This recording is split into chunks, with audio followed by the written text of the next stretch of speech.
Hey, welcome, Aero Modelers. We've come full circle to Monday again. So, all of you that were hard at work today, or those of you that were not, welcome to our Monday night hangout, the last day of July. And the hot weather in Columbia kind of broke this weekend. So, we had some nice weather, nice time to be outside all weekend. My best flying buddies gotten hooked on soaring with model sailplanes now, so renaming him Thermal Sniffer. We are going out this week to fly some, maybe Thursday afternoon, and the weather's supposed to hold out all week for us, so looking forward to that. And so everybody knows the routine by now. If you are logged into Google and have your Google Hangouts app enabled, then click on in. The link is on the YouTube channel, Stunt Hanger, in the live chat box. Click on that to come in, or on stunthanger.com in the thread called At the Bench. The link is posted there too. And so sit here and wait patiently on you while y'all trickle in. We've been doing pretty good lately. I think we've had some good crowds last week. I think it was Monday night. We had 9 people on at the same time, which is the most I've ever had at one time, all talking at the same time. And it's a little bit of a juggling act, but we actually pulled it off and had a great time. Friday night was another good one. These are all archived on the Stunt Hanger YouTube site, so you can watch them there. And the ones that I personally host, I put in a playlist called Google Hangouts on my own YouTube page, which is called Rusty K. If you want to search for that, search for Rusty K Control Line, because there's more than one of us Rusty K's with a channel on the tube. Looks like we got 2 viewers now. So if you don't want to join live, be sure and use the chat box on YouTube and say hi. Tell us who you are or not, but everybody's welcome. Aero modelers, control line, RC, model cars, planes, trains, whatever. Hey, Wally, my usual early arrivals here. Good to see you, buddy. Still logging in. You with me, Wally? There you are.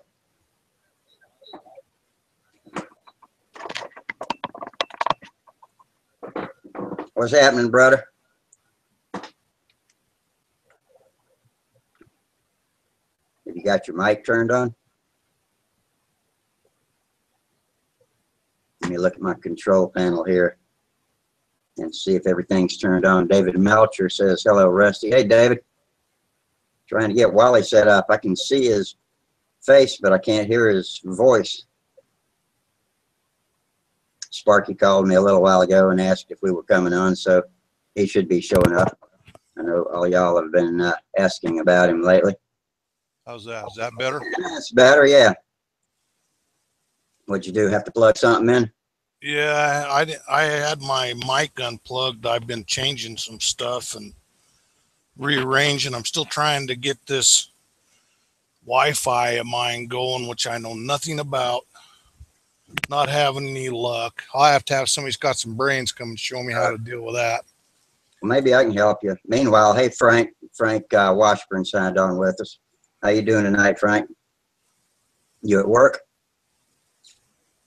We'll see what he says about that. David Melcher and Frank Washburn are with us. So what's the problem with Wi-Fi, Wally?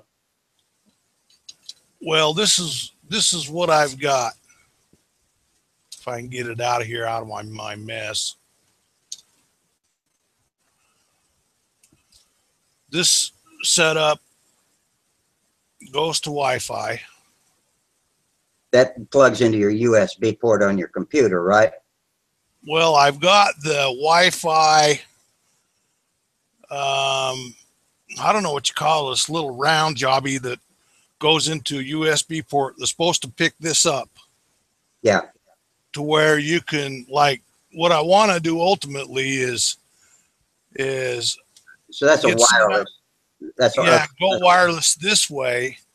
And then I've got this cord, which hooks into my camera, so I can go downstairs and do some work and listen and stuff and show you guys some things that I got in my basement that I can't show you the way I'm set up now. With all this working right, I'll be able to do that. I don't think the wireless headset's going to work that far away from the computer, though. I think it's 35 feet, and if I go straight down, Oh, it so should it's only pick up. I hope it'll pick up going, down that way. go through the floor here. What? Is it just a wooden floor going straight down? Yeah, just wood floor. I reckon that'll probably I'm hoping, and through all the vents and all that stuff, that it'll go down there. It'll go 35 feet is what they say. This thing will go 35 feet. That's more than I expected. Okay. And I've got, it's a pretty new gizmo that's, I don't know what I did with the paperwork. It's in this drawer somewhere. But anyway, it's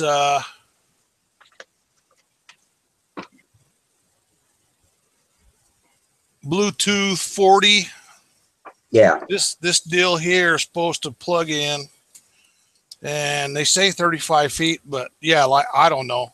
And I tried to get the software working. I ain't got enough in me to figure it out, I guess. Are you on a Windows 10 system, or what kind of computer? It is a Windows 10. All right. Well, press the Windows key and type in Bluetooth and see if you can find an option to pair with a device.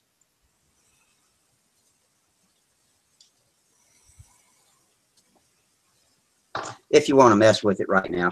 Yeah, I'll try that a little later when we get done. But yeah, all you need.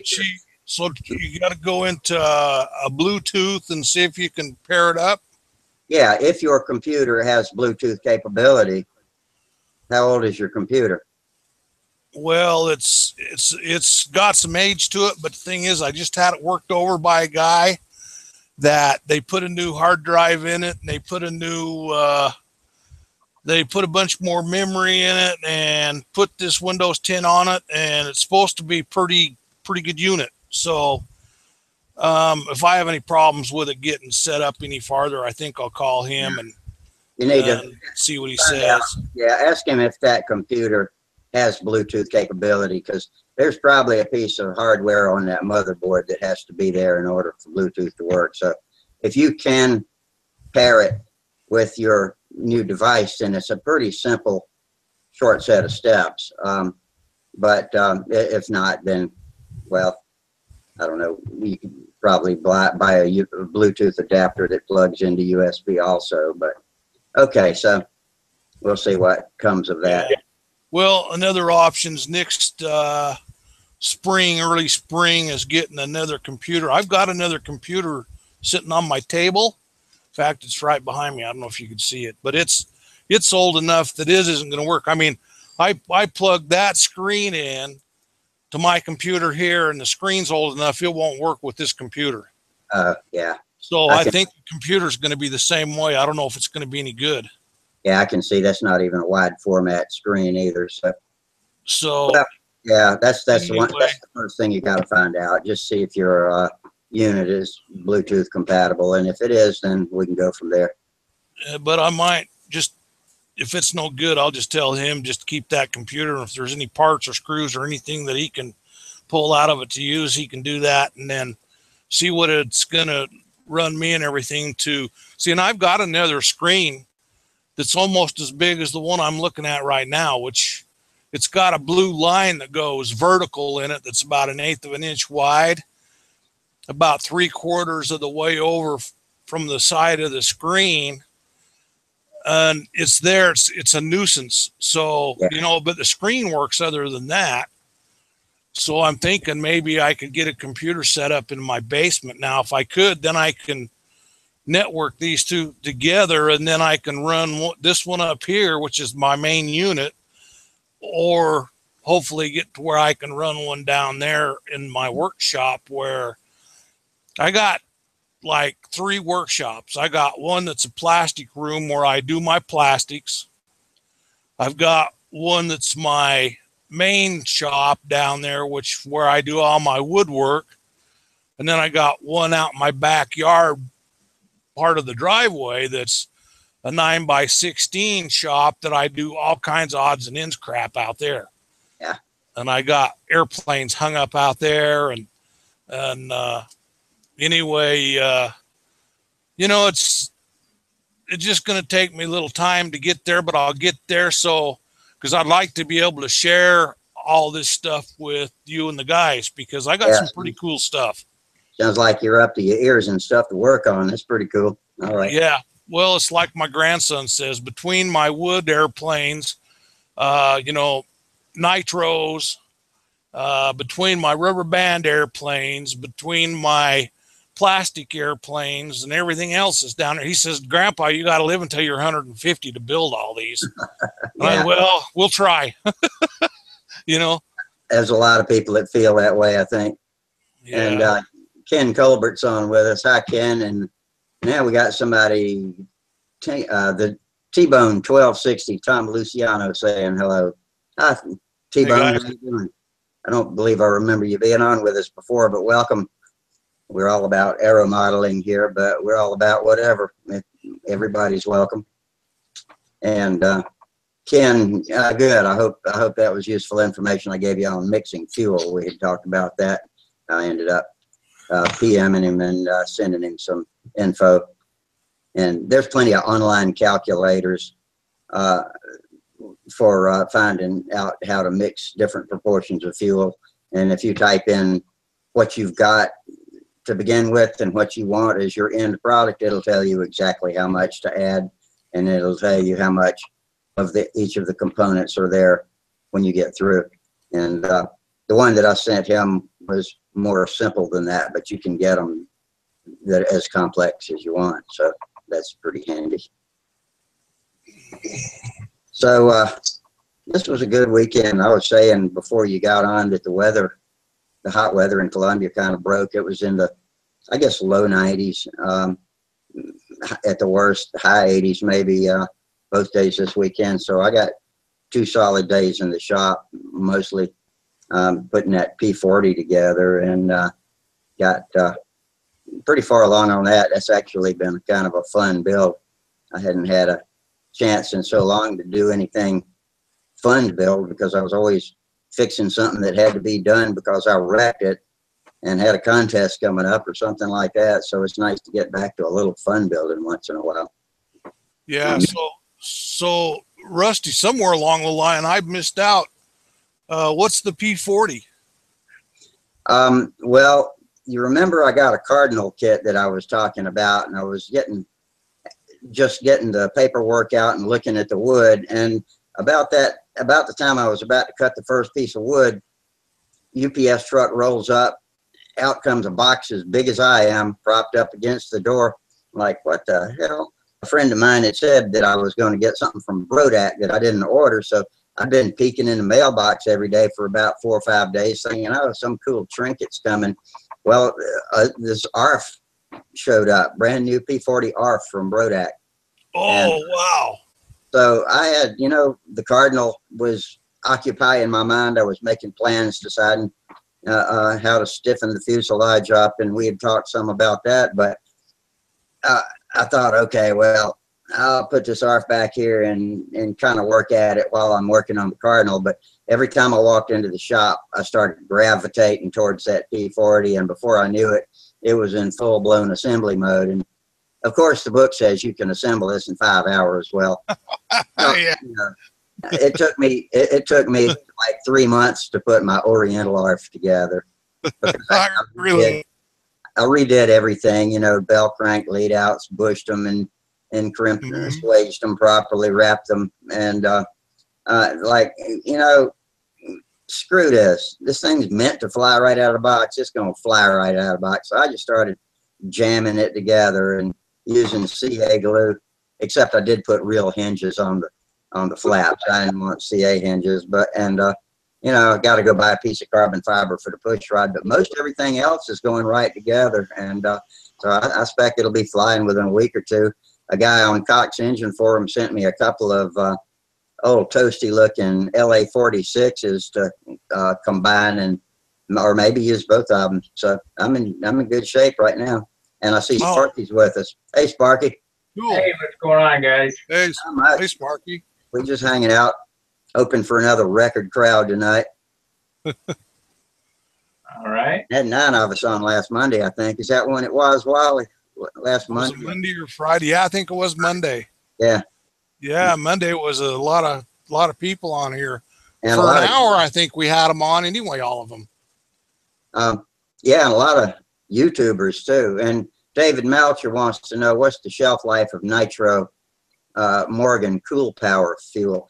I don't know, David, but I've got some that's about 12 years old now. So maybe before I die, I'll let you know.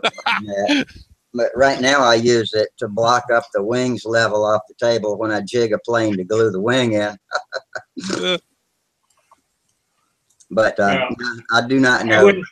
I wouldn't suspect that if we got a gallon of fuel that it's any good past a year, because the alcohol in the fuel absorbs the moisture. Yeah. Well, if it's not been opened, I don't know how much penetrates the jug, but a lot. Yeah, and it's got some sunlight on it, not a lot, but what comes through the windows. But I'm not going to use that stuff. Every time we start talking about cool power, somebody chimes in and says, "I've burned up 2 engines with that stuff."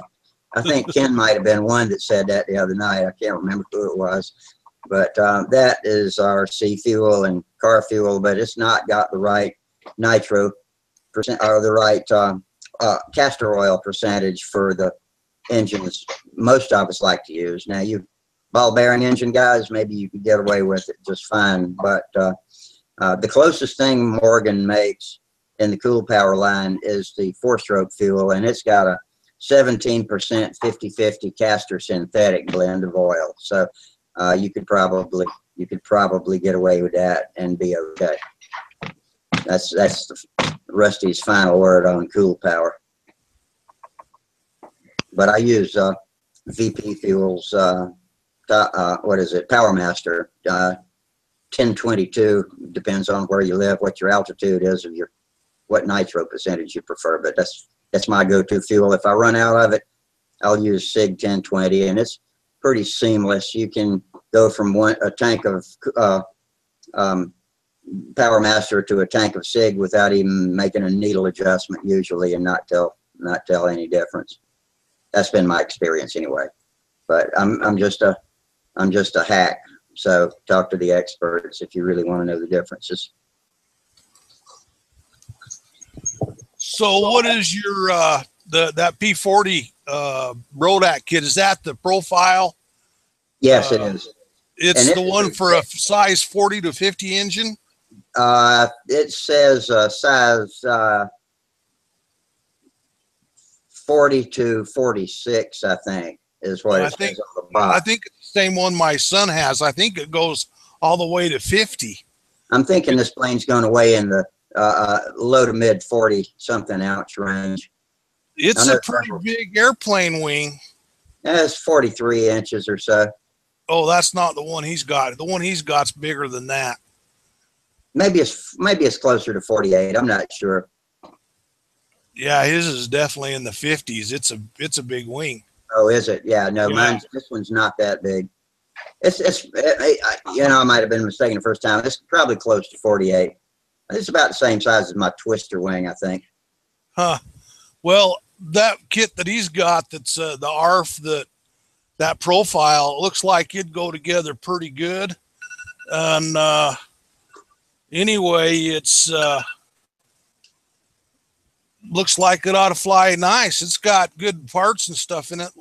Yeah, I want to tell you, this P40 ARF has a dead straight fuselage in every direction. I've put my 4-meter machinist ruler against it, and it is perfectly straight in every direction. And the wing root cutout is all just about perfect, except for the curve around the very lead edge, and there's a little gap there. So I haven't yet, but I'm gonna stuff it with something, filler, and then fill it with glue there. But it's still no more than a 1/16 of an inch gap, and the rest of it is a perfect match. I've never even had a kit or cut one out myself that made it as well as this one did.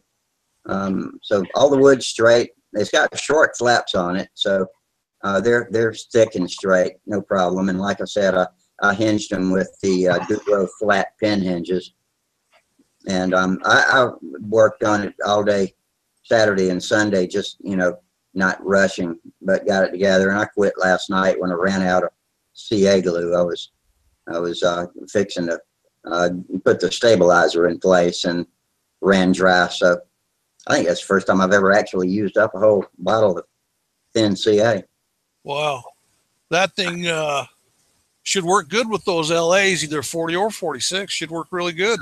Oh, yeah. I got a good FP40 and a good LA 46 for it. So I had a LA 46 slated for the Cardinal.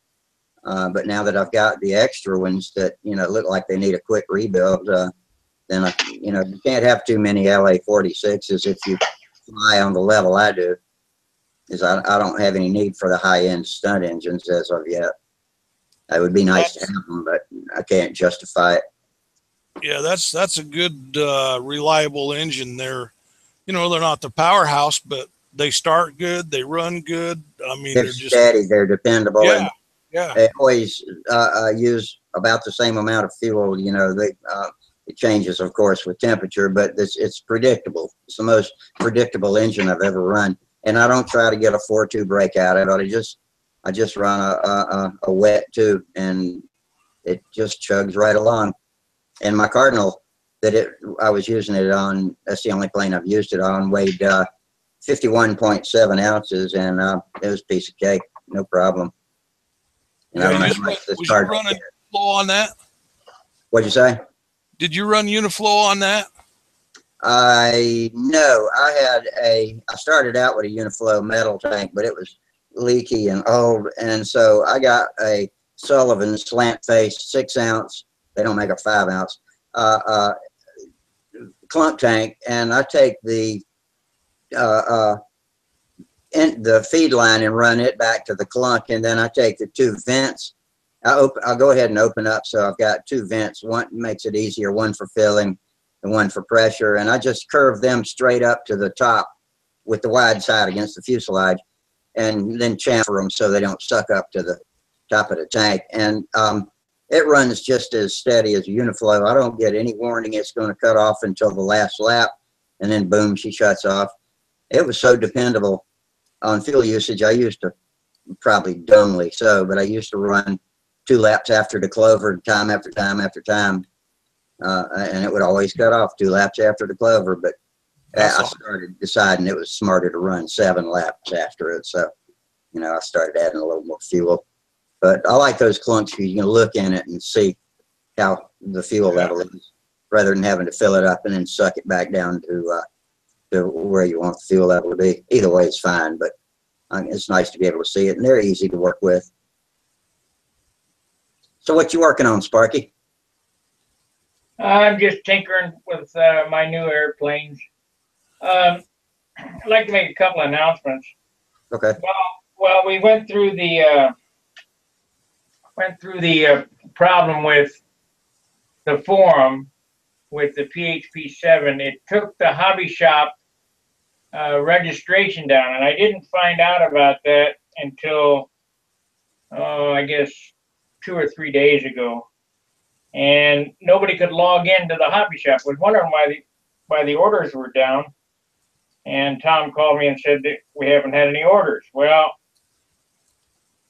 we did have some orders, but they didn't quite, they weren't able to log in and save their cart and blah, blah, this, that, and the other. Anyway,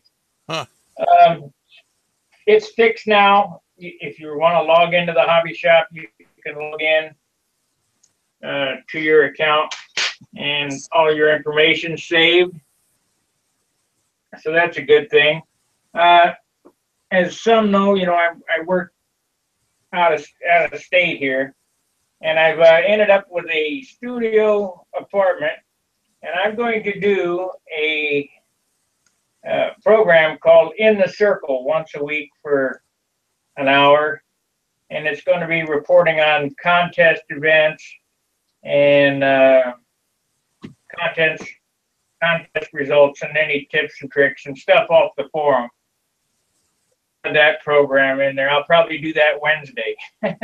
Okay, that sounds good. Okay. Hi, Steve. Yeah, something to fill in the middle of the week. Hey, Steve. Hey, is that your new PA 75, Sparky? Yeah. Yeah, that's it. Get it all ready for new XL? Or are you going to do something different? Well,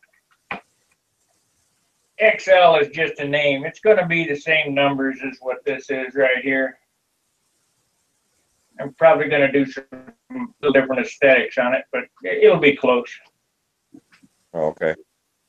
I got different numbers for it though, because of the different engine. Shortening the nose and lengthening the tail. So that the crutch you're going to use on it there, you're working on there? Yeah, that's it here. I'm building two of them at a time. One for Super Tiger, one for the PA. Hey, do you believe that wingtips make it different how airplanes fly? Yeah. Yeah. Because I heard that we'll fly so slow that they don't really make that big a difference. The what? You know, they got the round back. They got the ones that are longer in the back than, you know, some are straight. Yeah, I have heard that as slow as we fly, they may not make as much difference as we like to believe. Supposedly, the Randy Smith type wingtips or the Flight Streak wingtips aerodynamically give you more wing area. It also has something to do with how the air spills off the end of the wing and whether it causes bumpy turbulence or it comes off smoothly too. I don't know the details behind that though. Well, Derek Barry's plane, he basically had like an elliptical with that cut flat. He took an elliptical wing tip and then chopped it off flat. But, you know, I see all the different kind of wing tips. I was just wondering, one's better in wind or some better in calm weather or whatever. You talking about the Dreadnought or the new, what's the new one called? The Cutlass. Cutlass. Yeah. Yeah, the Cutlass has like the wing tips are chopped flat on the end. Oh, T-Bone 1260 says, come join us. The Middlesex stunt contest this Sunday. All right, T-Bone. Where's that at? That's in, where's Middlesex? That's in the Northeast, but I can't remember exactly where. Tell us where Middlesex is. Right between two lesbians.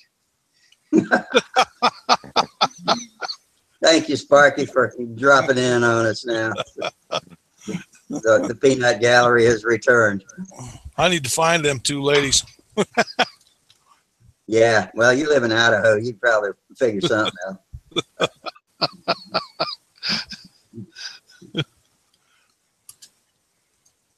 Tom Creasy's on with us. I don't see him. I don't see him. He's not. He's on the tube. He's hanging out with the tubers in the back alley over there. Oh boy. We're getting good participation from the tube side, though. I'm glad we were able to incorporate them with us. I got Now, what, something. If can they watch? They can just watch, or can they actually? They can chat with typing. I've got a YouTube page open just to the right of my video screen, and they send questions and answers back and forth through the live chat on YouTube.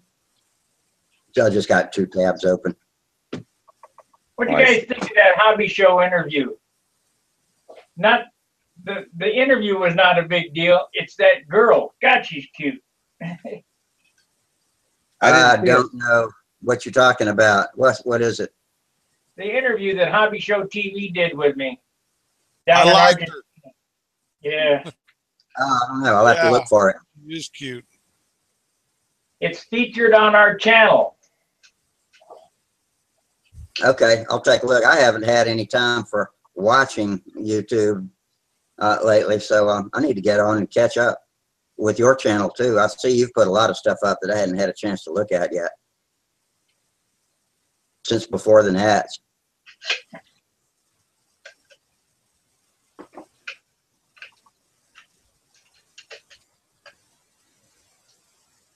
Any of you guys that want to support Rusty, drop him a super chat while he's on, his program's on, and after YouTube takes their cut, I'll make sure he gets it. All right, I appreciate it. And I've been having fun doing this. 2 nights a week works perfect for me. I wish I could have done it 3. It was too much, but we're having a great time now that we've kind of gotten the bugs worked out and everybody knows the routine. I sign on and they pile on in. YouTube takes a healthy cut, but what can I say? Well, if it's it's worth the fun, I'm all for it. That's fine with me. I'm crazy waiting for the hotel. I guess I don't know what he's doing. He must be on his telephone or something. Hey, Howard. Good evening, gentlemen. Hey, Howard. In your brightly lit shop, as usual. Yeah, I I like wish mine was that bright. well, just hang more fluorescent lights. Yeah, or get some LEDs. You can get some pretty good light out of those now. In the long run, it's worth the price, I guess. Yeah, I've been thinking about that. If there was a way for me to retrofit this thing into the LED lights, because some of them are pretty darn bright, especially at night. Yeah.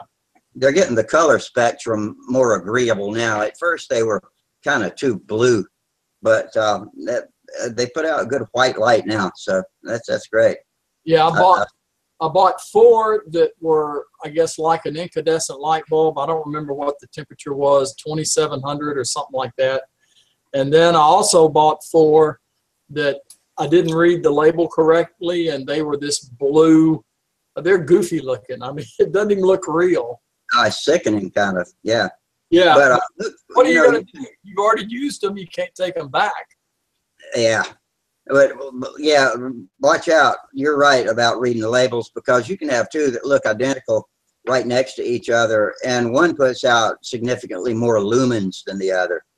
And I wish they would just start using lumens as the standard designation of light bulb rating when you're buying bulbs. But they still say 60 watt equivalent or replacement, and it's confusing to people because the wattage is way down now for the light output. Yeah, but the temperature is, for me, the temperature is key. Oh yeah, a lot less heat, big time. Well, I'm not talking about the radiant heat. They call it temperature, the color of the light. Kelvin. Right, yeah. How many Kelvin it puts out? Yes, that's the word I was trying to remember, but it wasn't there. Sparky saves the day again. Well, Kelvin, as in, now I'm familiar with the Kelvin temperature scale, but there's a Kelvin light scale. Yeah, watch this light here. Let's see here. Okay, we are on, let's see here. Okay, that's 3200 Kelvin. Yep. Then you go 7500 Kelvin. Geez, that hurts. And then you can turn that up too. Oh, The battery. Anyway, That's pretty good. I got a couple of panels that are not that complex, just on-off panels from Lowe's for about 20 bucks a piece, and put them on a tall pole where I can swing around to where I'm working, and I like them a lot. In that family home and stuff, there'd be a lot of stuff that you could get for price and stuff. Mr. Hines, how are you this evening? I just got back on. I don't know why this thing just keeps kicking me out. Well, you should be nicer to it. Are you on a cellular connection or a Wi-Fi connection? Samantha says hi. Hello. Hey, hi. Oh, hey, Samantha. Hi. Hello. You're in the dark. We can see your shadow, though. Samantha, I talked to Ryland this afternoon. What did you say? They went flying combat planes yesterday. He's getting ready for the World Championships in France, I think. Yeah. Yeah, they were supposed to have a grudge match at the Nats, and they both chickened out of it. Oh, I was come gonna on. win. That's why I chickened out. 2 people kicking out of a grudge match. That's kind of sad. We talked. Samantha, have you ever flown an F-2D plane? No, she was No. gonna fly one there at the Nats, and they never got around to doing it. Well, you should. Yeah, the only thing different from it in the stunt plane is it just, when you ask it to do something, make a maneuver, it does it really quick. There's Oh, I see. There's Tom. You know, Sam Lonke flew a speed limit in an actual official match at the Nats and got some legitimate cut or two. I talked to his Yeah, dad I saw Mike, on the phone yesterday. So he's an impressive little guy. F2Ds are slow. You have to fly in them. Hi, Samantha. Hi. Uh-oh. Tom, what do you what's this hotel you were waiting on that you were talking about? Oh, God, I tell you. It was a big ordeal just reserving a hotel. We got August 7th, we got to go to Peoria. One of our daughters is having her surgery on her jaw. Keeps coming out of the socket. Gee, that's Yeah, Oh. that sounds There you tough. Makes it hard to eat. Yeah, there's actually like the part of the inside the socket, there's like a little bump. Is that So every time she opens it up, that hits that bump. And Is that TMJ? Is that what they call that disease? well, Misaligned jaw, I think is what it stands for. Anyway, I'm sorry. I hope that goes okay. yeah, Well, she's me and Indy are gonna go to bed, so. All right, Samantha. Y'all have a good evening. Nice to see you. good night. Yeah, bye. I'll tell good Ryland night. your regards. Okay. Night. Good night, puppy dog. All right, Tom, you'll be proud of me. Why? Oh, you got a 762? Yep. Well, I tell you what, I got the bastard back in the air. Oh, Nice. good. I was in a hurry, so all I had to do was shoot some clear on the tail feathers, and I had to do it early in the morning. So that next day, I got up early in the morning and flew it. I don't know what's going But on. guess what happens when you? Cutting out. Guess what happens when you? I'm cutting out. No, he is. I don't know what's going on. Anyway, You're fine here on my end. Oh, yeah, we're good. So, Yeah. fly any different? Well, anyway, painting early in the morning outside like that with the dew. Guess what? Milky.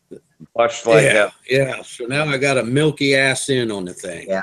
I actually had luster coat blush on me the other day. I've never had that happen before. But boy, it took like 10 flights to get it trimmed out. Boy, it flew completely different. I think what happened is I never set the incident meter up on this horizontal stab. I think it's out of whack a little bit. That was going to be my first guess too. But I had to adjust the flaps. The flaps were up a little too high. So I got everything copacetic now. Now it flies really well. Good. It flies like it. Not like it did before. Now that you Yeah. got it retrimmed, good. Yeah. Did But you put some patterns on it? yeah, I did a bunch of them. Good. And then I made this stooge about 2 years ago, and I use a spring. I use a spring, so when I pull the lever, my pin will go back. Mm-hmm. Well, that spring I used is not a very good wire in the spring. It's not tempered like it should be. And I thought, well, I'll fly one more time. So anyway, and call it the end of the day. I started at 9 in the morning, and here it's at 3 in the afternoon right now. I started the motor and went to reach to take the glow plug off, and the damn thing took off on me. Ah, crap. I caught it with my right hand, and guess what? My thumb did. Oh, All crap. right, through. It went right through the damn poly span, and plus I had to kind of squeeze a little bit because it wanted to wrap around me, you know. And it's running full bore, and what's it do? It hits the sand and just plasters my whole face like a sand blast. It probably inhaled some sand into the engine too. Oh my God, I tell you. That bastard. What a bastard. So I had every plans I was going to set up outside tonight, and I was going to fix that hole. Well, I was going to be online, but the hotel thing come up, so I didn't get a chance to do that. Oh, well. Well, you had to fix, you got to fix a little hole. You had to shoot it with clear to get the blush out anyway. So, I meant to say with the milky color in the back, is there any way I can get rid of that? Yeah, just Spray hit with it. some real thin. Hit with a little bit of retarder. Or I something. don't have any. Yeah. Yeah, Yeah. when mine blushed the other day, I didn't have any retarder, but I just mixed a super thin jar of dope, and mostly thinner, and shot it, and it came right out. Okay, I'll try I that. waited until there was no humidity in the air. And Because I shot this with, I probably shot it a little too thick, but 60% thinner, 40% dope. yeah, that's fine if the humidity is low, but yeah, that Do something like a 70-30. if it's humid, I would say so. Yeah, but I'm not Yeah, an expert on Yeah, that. I'll 70-30 should get rid of it. But after I fixed it, I took the motor off of it, and I put that motor on I bought at the Nats that was done by Brian Barker. Yeah. Yeah. The OSLA 46 Hemi. Man, I love that thing. That thing is awesome. That Right. motor is primo. Talk about a 4.2 run. You know that Super Tiger that I was flying back in the spring contest had Hemi. Somebody, you could tell it was hand etched on the head. I wonder who did that. Probably somebody just proud of their work, but that engine ran good. I was able to use a tongue muffler on it, and it was just fine. It was actually better with the tongue muffler than You'd been that running the 762 before, hadn't you? Right. Whatever, I've got the paperwork, and I never knew this. They got a dyno machine because I got dyno paperwork on it. Oh, cool. And it's oh hell, it went right out of my mind. Byron Barker, he did the head on it. The inside of the head, I think it's domed, and he's got redid the timing on it on the sleeve, Mm-hmm. and he's got one of them. I think it's like a Jim Lee needle valve assembly. What is it? Like 112 or 120 inches or threads per inch? I don't know. 128 sounds. Yeah, it's real super fine. Yeah, that's what I use when I run bladders. Is, Hey, Rod. 128. Yeah. Is Tom breaking up for you? No, Yeah, he's breaking up. Everybody's breaking up for me. I got everybody loud and clear. Yeah, Rusty's loud and clear, and so is Wally. And Now Yeah, you I'm are not having a problem. I can hear everybody just fine. how about you, Howard? I think I hear everybody fine. The only Nobody person I cutting- have a problem hearing when Gerald from New Zealand comes on, he's got usually a really rough audio connection, but I think that's just his home system and Wi-Fi or something. No, I hope he comes on here tonight. I wanted to apologize to him from last week, teasing his wife like that. Oh, that's okay. I hope he's got the sense of humor like we do. I think he does. Well, we wasn't actually teasing his wife. We was teasing him. His pinup calendar. But his wife really is a model, except she's a modeler. That is for sure. That's one you definitely want to keep close to you, man. Yeah. No, I think that was all in good spirits. No problem. But yeah, I understand. I have second thoughts after I get a little too mouthy with people once in a while too. I tend to. Hey, now, is Byron Barker still alive or not? No. Oh, okay. I see him in windy videos and stuff like that. I didn't know if he was still around or not. He flew with Alan Brickhouse and Ken Grasser, and all them guys are gone. Oh, okay. Oh, I thought he lived out in Jersey or something. No.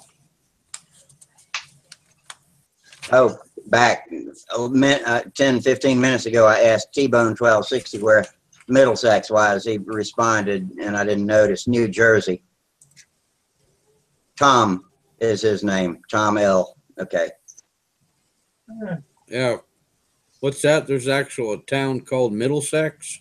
Yeah, Middlesex, New Jersey is the site of a contest coming up this coming Sunday. And I think the Philly Flyers will be there. So T-Bone Tom's invited all of us. Wasn't so It'd be quite a drive for me. Yeah, that's a hell of a drive. That's a little far for me too. Yeah. Yeah, you're going to have triple digit weather. I heard, I saw on the news there, Wally, up there in Idaho. Yeah, it's been pretty hot. I was going to go flying Saturday and Sunday, and it was so windy that I didn't go. And then today I had doctor's appointments and can't go tomorrow. Got birthday parties for 3 grandkids. And so don't look like I'm going to get out until Wednesday. Thursday's my day. Me and Wayne plan to go out Thursday afternoon. So I've been feeling good lately. I hope I can maintain that, get some good flying in Thursday. But I dry flew a pattern in the backyard today, and I was stumbling a little, especially on the overhead 8. So need to do a little balance exercises and get my legs back under me. I hadn't flown since the contest in the spring. You'll be good to go once you get them lines hooked up. Yeah, after the first flight, usually I'm pretty good. Hey guys, I'm gonna get off here because I gotta leave the house at 5:30 in the morning. So okay, all righty, Steve. Wow. Thanks for dropping in on us. That's All early.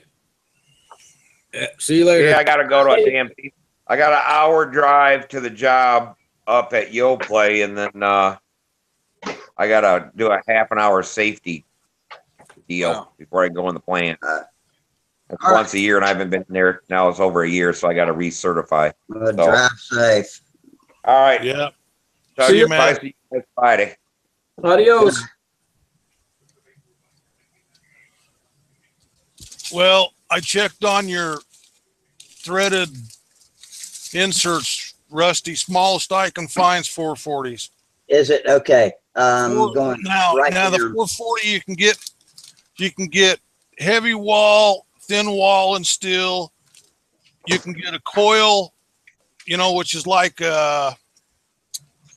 helicoil, or else you can get brass. But I'm not interested in brass. I'm going to end up getting thin walls. Is what I'm going to get. They're called thin wall. What's that? What kind of metal is the thin wall made out of? I didn't know. They just said it was steel. They're called time search. Okay. They're threaded on the inside and outside, so you'll have to drill and tap where they're going to go in, and then drive them in. And yeah, that's about the same way I do my Dubro brass. Looks just like this. Hold on a minute. What's your brand name, Wally? These are, I looked it right up on the E-Z Easy Lock, LOK, Easy Lock website. And I think you can buy straight from them. Okay. Yeah, because I got a pack of 4, but I need a bunch more. And Well, look like you've yeah. got a whole sack of them for about Yeah, what I paid before. these you can buy in 100 for the same price you spent for them 4. Yeah. They look like that. Let me click that up. Yeah, that's your brass one. That's what I use. Yeah. That's the Great Plains have a screwdriver slot and the Dubros don't. So Yeah, The you trick can to get putting them in, or drive them in. hold it. The trick to putting them in is put a 440 screw with a washer on it and a socket head and run them in. You don't use a screwdriver, you'll break the top off. Yeah, you break it off. yeah, that's my method too. If I'm going deep, I've even put a brass tube on top to push them farther down in. But those are great. They held an engine real well. I hadn't shook them loose with that Fox 35 on my yak yet. So if they'll hold that, they'll hold anything. I got them in the twister now. It's 10 times better than those T-nuts. I hate those things. What's it weigh? 14 and a half. Half ounce heavier than a super tiger. What's that? Half The ounce heavier than a 875 super with a tiger. muffler is a half ounce heavier than a super tiger with a muffler. Huh. All right, I got on here late, and what fuselage? What plane you building? I'm building something around my XL numbers. Yet to be named. Yeah. Cool. I like mystery planes. Yeah, me too. I always think up some crazy name, even if it's just a named kit, you know, like I named my Twister Taz and put a Tasmanian devil on the nose. And I always come up with my old ARF Cardinal was the Wind Warrior because I won a first place with it in a 25-mile-an-hour wind. So that was its new name. We're scrawled in with a Sharpie on the wing, you know. So, nothing fancy. Hey, Sparky, how big is your glass? This piece here is 5 foot long by, I don't know, 30 inches wide. Yeah, I had a guy said, "Hey, I got a piece of glass. He was looking for one, right?" Yeah. And he says it's off of a table. And I was like, "Okay." It's a what? I got down there off of a table. Okay. It's tempered glass. It's 42 inches wide, 72 inches long, and Perfect. and a half-inch thick. Man, Dude, it took me and him, and we had to stop 2 times before we got to my truck. Yeah, another class. That thing is heavy. I love the little 40-inch long glass shelf I brought home the other day. It's great for working on fuselages, and you can move it around. And it's 10 inches wide, 4 feet long, and a half-inch thick, I believe. So anyway, it's right. It's I didn't get it downstairs yet, but I got my table all set up, and as soon as I get it down there, I'm going to start building. Cool. I've got a Chris Rigotti. piece of glass. It's probably $300. Wow. Oh, I know it because I told him I wanted it. You know, I figured it was tempered, but I was only about 6-7 blocks from the glass people here. So I went over there and see if they could cut it. Nah. I said, "Well, would you like to trade?" I said, "I'll take a scrap piece, a little bit smaller." And there was a piece that was, they priced me out. It was it 24 wide, and it was 50 inches long, 3/8 thick, $20. Damn, that's a nice piece of work surface. Yeah, but now this thing is just humongous. Can't wait to get it down there. That'll give me 40 inches of walkway. behind That me. works. Yeah. So, and you know, eventually one of these days I'd like to get up to the 600 to 700 square wing, you know, area. Yeah. So, And what kind of surface are you laying that glass on to work? Have you got a table that it sits on top of? yep. Because I Yep. don't know how thick glass has to be before you can count on it not bowing if the surface under it's not flat. So Any probably. thickness will work. What's that? Let me tell you about glass. Glass is not a solid, it's a liquid.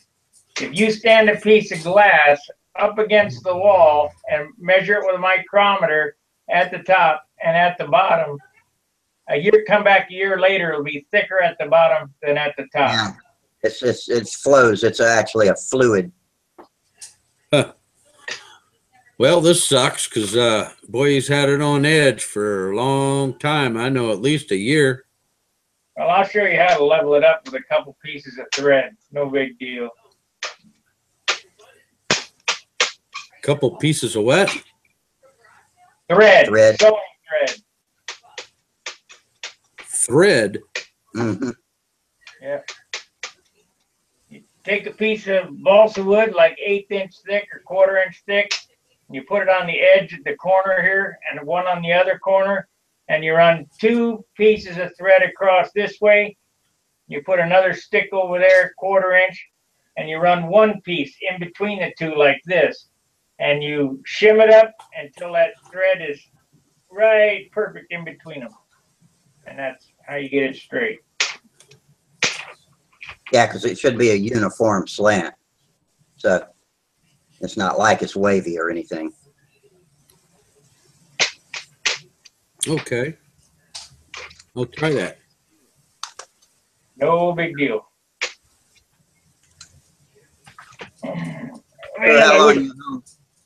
how long you home for before you got to go back to work out of town, Sparky? Friday. And it's tough being gone like that a lot. Well, I like it because the field is real close to where I'm staying. I got a little studio apartment there now. Oh, that's what. Yeah, they were telling me the other night you were getting a little apartment, so that's pretty That's good. probably a hell of a lot cheaper than hotel. So now you Yeah, can leave one your more. plane there. 1/4 the cost. Yeah, I got 1 airplane there now. Which one you got there? My Monado. The Monado? Yeah.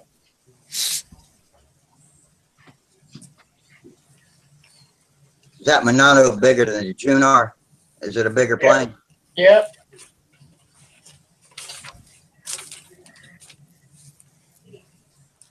Well, guys, I'm gonna get off of here. Appreciate you running it. Yeah, sure thing, man. Frank Washburn asked Like, us. subscribe, share, and if you like what Rusty does, hit him a super chat, and we'll make sure he gets whatever left out of after the YouTube cut. All right, man. I appreciate that. Right on. Okay, Sparky. We'll see you later, man. All right, buddy. Have a good evening. Fair winds, tie line. See ya. See ya. Adios. Let's see. He explained the super Adios, chat. amigos. He explained the super chat one night. It's down there. It's that $sign underneath the YouTube chat box. If you open this YouTube page, it's got a $sign under there. So click on that. Let's see what happens when you click on that. I did this once before. Okay, send a super chat. It's Click easy. on that. You can go right in there and go into PayPal Oh, and okay. Yeah. send it right over. Okay. All right, YouTubers, y'all be sure and click on that $sign under there and send old Rust-Oleum some ching ching. Hey, we had quite a few super chat things on the day of the coverage of the fly off of the top 5. Really? Yeah, that was pretty cool. Uh-oh, I killed, Damn it! I killed mine. That reminds me, I wanted to ask Sparky or tell him about it. Did you read? Did you read the comments that they made on that on Stunt Hanger? No. On the top 5. Oh, no. There's a couple comments kind of torqued my shorts a little bit. Really? What kind of stuff were people saying? What kind of rude things? Oh, they was, Sparky kept saying, hey, there's, go ahead and click the like button, Yeah. or, show us some appreciation. Well, that bothered a couple people. I just thought that was kind of rude. I wonder who. I wonder if they were aero modelers or just drop No, in. they was control line modelers. I know who they are.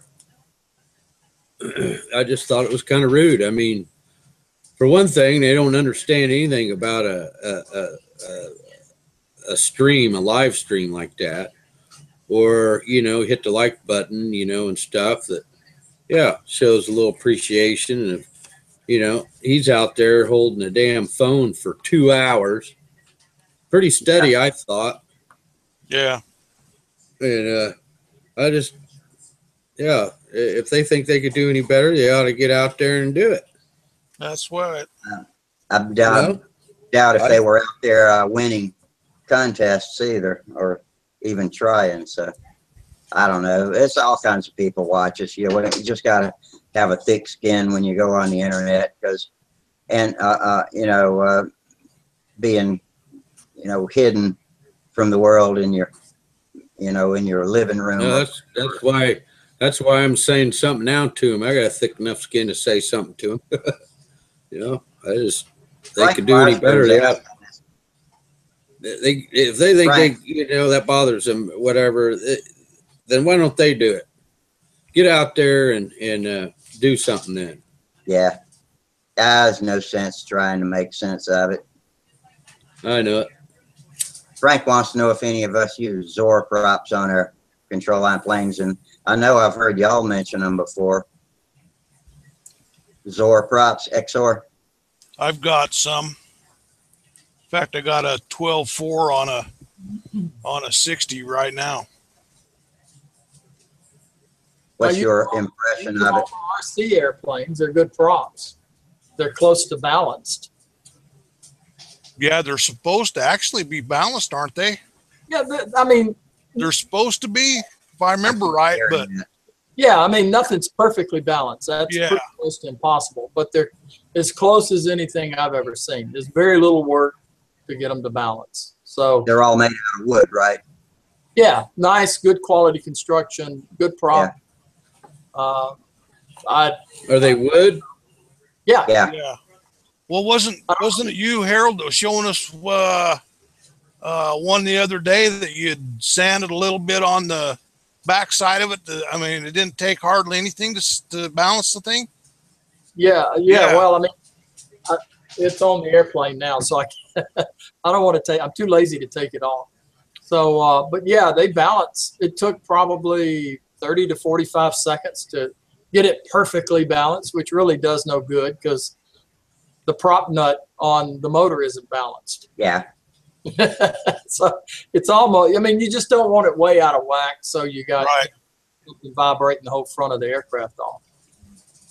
Yeah. Next time I balance an APC prop, I'm going to try adapting it to the rear hole. I hear that's the one that is true when they're manufactured, but the front hole always fits the shaft or close to it, and that's usually the one I balance to. But I understand that the rear hole is the one that you want, but you're going to have to stack brass tubes up to shim it to the right diameter. Let me click that up. There it is. While you're holding it up, Howard. Yeah. Let me. That's a APC. I see a hole. Yep. Yeah. 4.5 EP. So. Okay. And so, what do you bush that with? You stack up brass tubes? No, I put it comes from True Turn. It's a spacer that comes with the True Turn spinner that fits right inside of that hole. Okay. You see the slight indentation. I stop drill it. I have these. Let me go get them. I'll show you what they look like. You can get them from Amazon. They're not very expensive. They're like $15-20 for a set. These that I have here are metric. And you've got all different kinds. I mean, you can get as exotic as you want out of this. Here's one of them. Looks like a plum weight. Yeah. But each one of those edges is a different metric size. Yeah. So what happens is it goes into the prop like this. You know, it'll go down to where it fits. You know, you put a piece of tape, to where, there it is, to where it stops right where you want it. In other words, you control it on the drill press or the hand drill. I would do it on a drill press because it's a little more accurate. Right. But, And you hand turn. Well, that's a cutter that you get electricians. I've got 3 or 4 of those things. Here's another size that comes in the same size. Yeah. And you hand turn it on the drill press? No, I drill press only run at 300 RPMs, and I put it on a holder that I made so that the prop sits flush like this. Yeah. And then this guy goes down in there. In this case, I was going for a metric size, and the bit that I have in there has a piece of tape on it to tell me where to stop.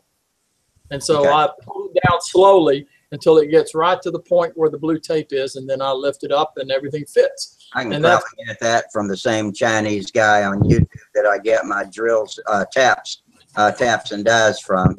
Yeah, I don't know the official name for these things. I think it's a step drill. Yeah, Step drill. Step drill. Called a step drill. You can even get those over at Home Depot. You probably can. I ordered these from Amazon because, like I said, I'm basically lazy. Yeah, so, ain't we all? And you order it, and you pay an extra $4, which it cost me that much in gas to go to Home Depot. Plus, I'd end up buying 10 other things I don't need. So it cost me. Well, speaking of step drills and stuff, our machinist is online. Hey, Chris. Hey, Chris. Hey, what's up? Not much. How you guys doing? Monday hanging out, trying to chill. Yeah. Hey, Chris.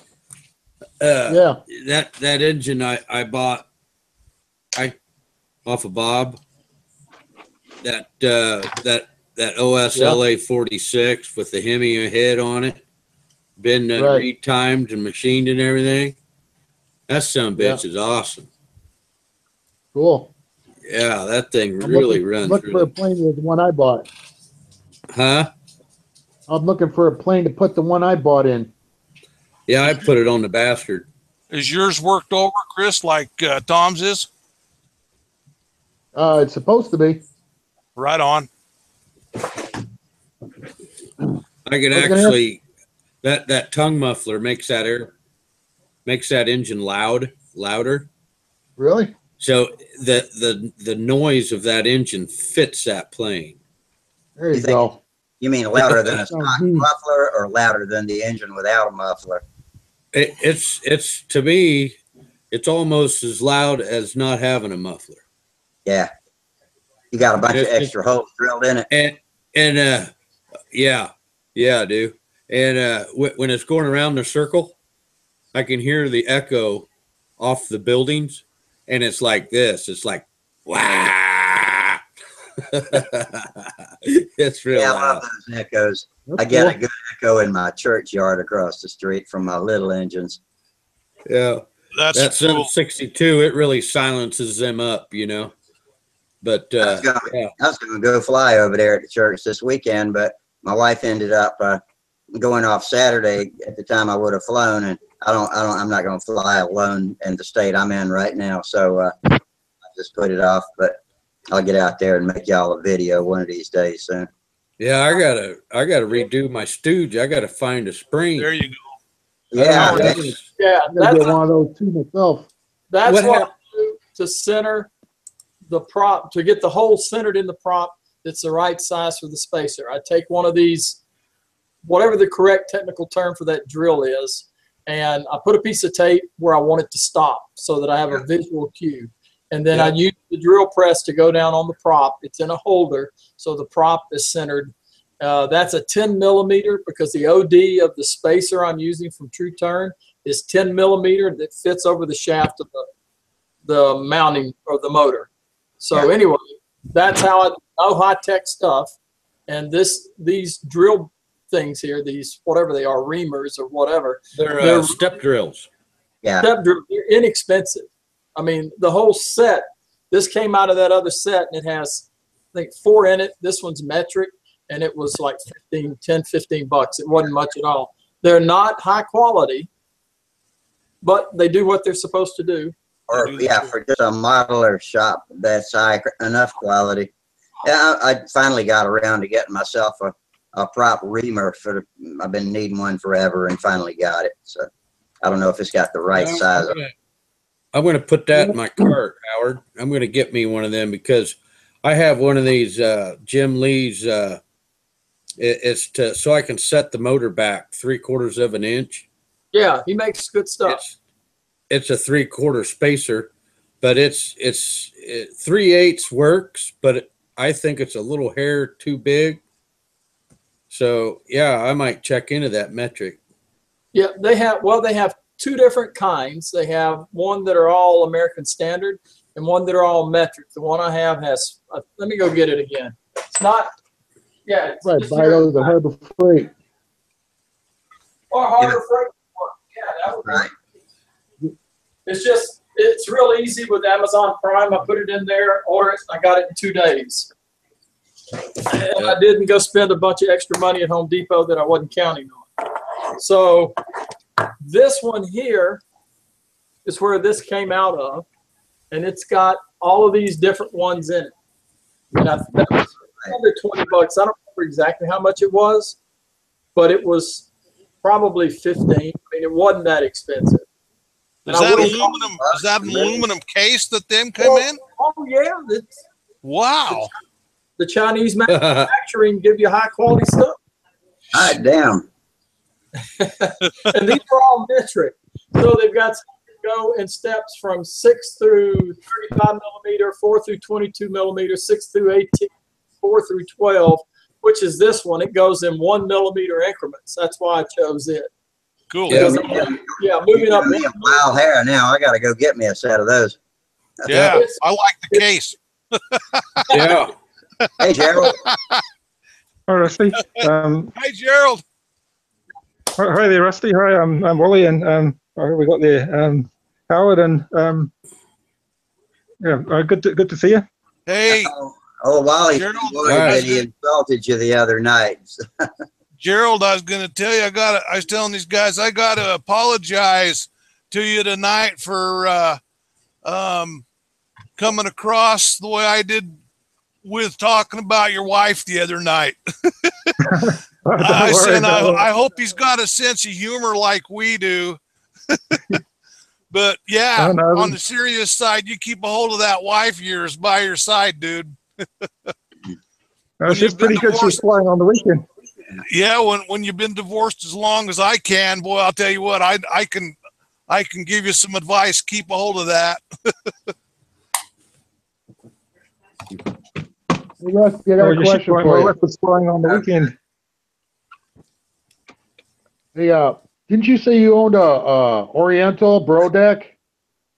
I did. me? Yeah, it's in a grocery bag now. Actually, I shouldn't say I do. My son does. I got one. What size motor do you have in that? He's got a 45 Magnum, and that I had an flies great. 40 in mine. You sound like Clint Eastwood when you say that. 45 Magnum. FP40 is what I had in mind. Yeah, his is a 45. It's Magnum 45. Yeah. Hey, Tom, I got a question for you, too. On your LA 46, were you actually running this 762? Oh, yeah. You were. Now, did you run it with the stock muffler? No, the LA 46. Yeah, I've ran the stock mufflers like a 30-30. Yeah, I think it's a 30-30. And big one. it's a lot. It's real big. Yeah. The orifice doesn't come out of the perfect center. Right. Yeah. It's an offset. Yeah, the 762 comes right out of the center. But yeah, And did you like it better with the 762? Oh yeah. Oh, yeah. okay. That's what I needed to know. I'm going to put this on my son's airplane because he's got, and this one here is on his smoothie. He's running a 46 on his smoothie. I'll put this on there and just trade it out. Now, also for that engine, I found that you use 10% nitro. We're using 15 because we're at this high altitude. Yeah, 15. Okay, that's fine. 50-50 on the Castrol and synthetic. That's what we're running. Okay, so when you look at the gallon of the bottle, altogether it says 20%. Right? Well, it's 18. It's VP fuel and it's 18% if I remember right. It might be 20, but it's supposed to be a half and half blend. Okay, of Castrol and synthetic. Yep, just like you're talking, and it's 15% Now, nitro. what I do is I put in more castor oil, and I run it up to 25%. So out of my gallon, when I get a gallon of 20% fuel of 50-50, I will put in 8 ounces of castor oil in my gallon. And yeah, you'll have a lot of goo come out of the exhaust, but it helps keep the engine running cooler because you got more back pressure. And also the oil, extra castor oil helps make it run a rich, lean 4.2 run. Okay. I'll have to try that then. Frank Washburn's got a question, but first I wanted to ask Chris why the interest in the Oriental. What you asking me? Well, bought that 46 at OS, and I'm trying to find a good plane to put it in. I'm looking for an ARP. My Oriental weighed 50 ounces, maybe 51, and the FP40 was adequate, but I think it would overlap fine with the 46 too. Either one of those would be pretty good. And I ran the FP40 with an APC 10.5 by 4.5 prop, and it ran real well. So did you build yours, or was it an ARF? It was an ARF. It's the only other ARF I've had before this P40. Yeah, my son's got that Magnum 45 in his, and he's running an 11.4 propeller. Is that Magnum? I'll tell you something. It's the Magnum a ball bearing? Yes, it is. Yeah, you can use synthetic in that, can't you? You can, but we still run the 50-50. Yeah. Oh. Frank Man, I tell you, when you asks, can you run pressure on a geared pump engine? What was that? Frank Washburn says, can you run pressure on a geared pump engine? On a geared pump engine. So the pump is on the back plate? It's just like a boat.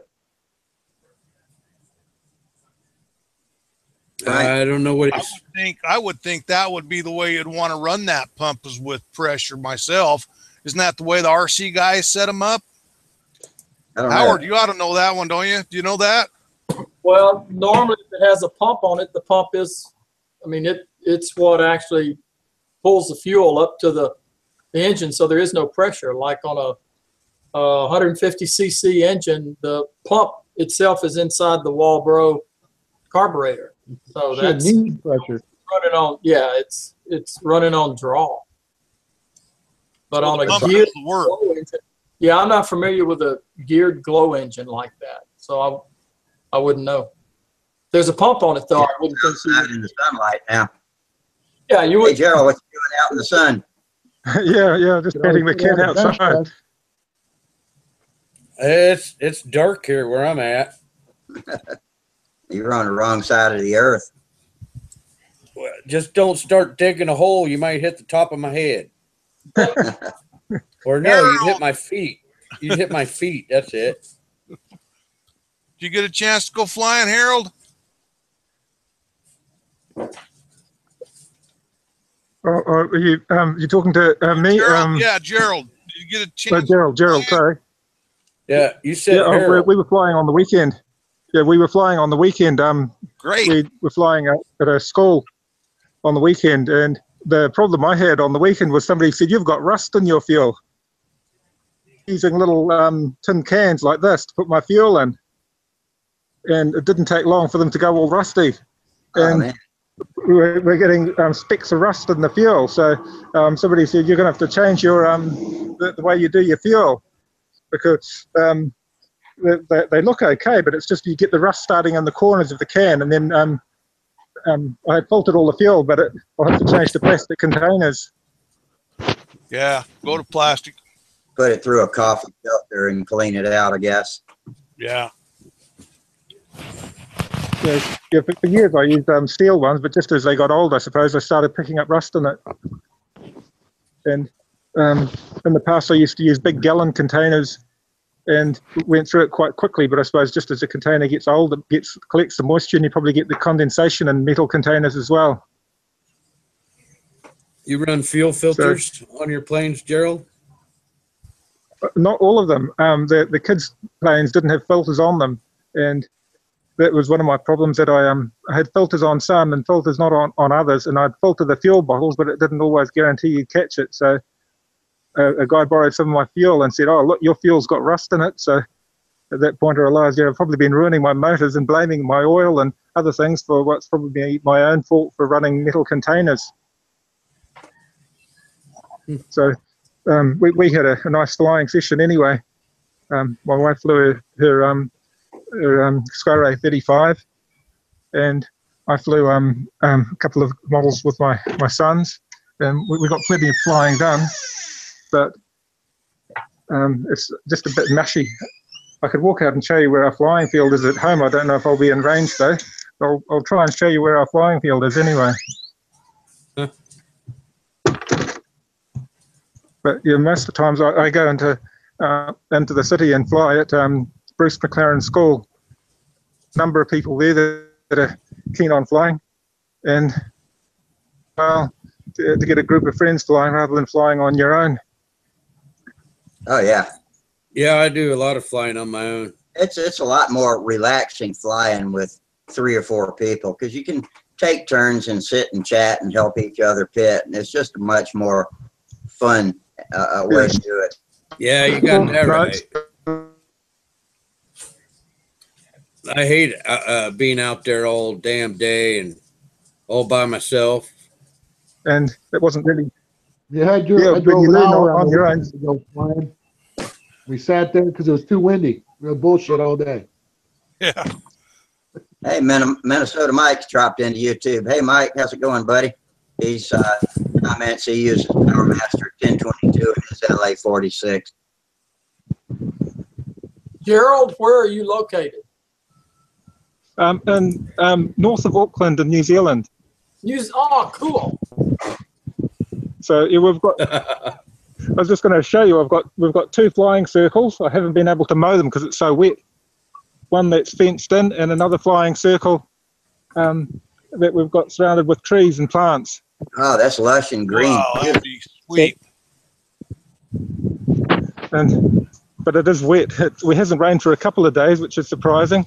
But normally, this is my best friend here behind me, John Deere. Oh yeah, I saw you patting him in the truck a little while ago. So yeah, it's just a hard. Gerald, would you happen to know the Palmer brothers that fly combat out of New Zealand? Yes, but they're in the South Island. Yeah, I met them in Oakland a couple of years back when I was at the World Champs Flying Combat. They were there.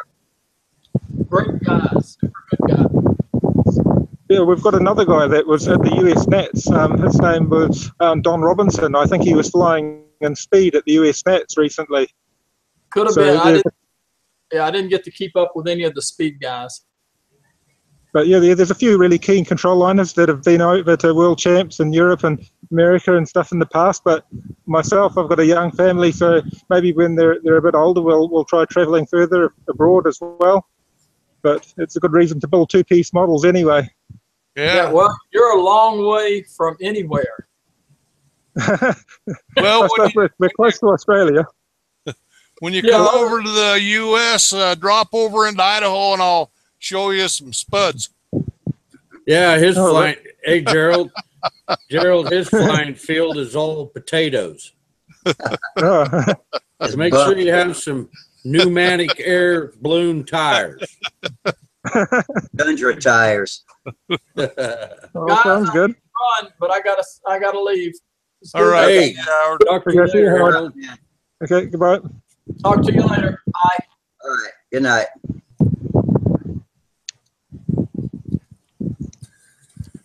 Oh, Well, my that's boys will pretty be. good. That's pretty neat that you got a couple of places to fly out there, man. Yeah. We're lucky because we're in a rural area and it's very quiet around here. And most people don't mind us flying around here. It's quite good. But when you want to fly in the city itself, in Auckland City, it's a city of over 1 million. It's like getting close to 2 million people now, and it's getting harder and harder to get a flying site within the city.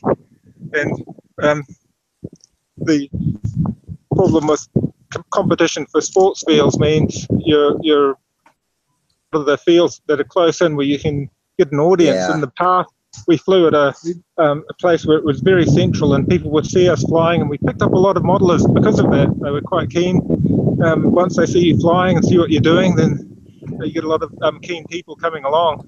But when you're flying,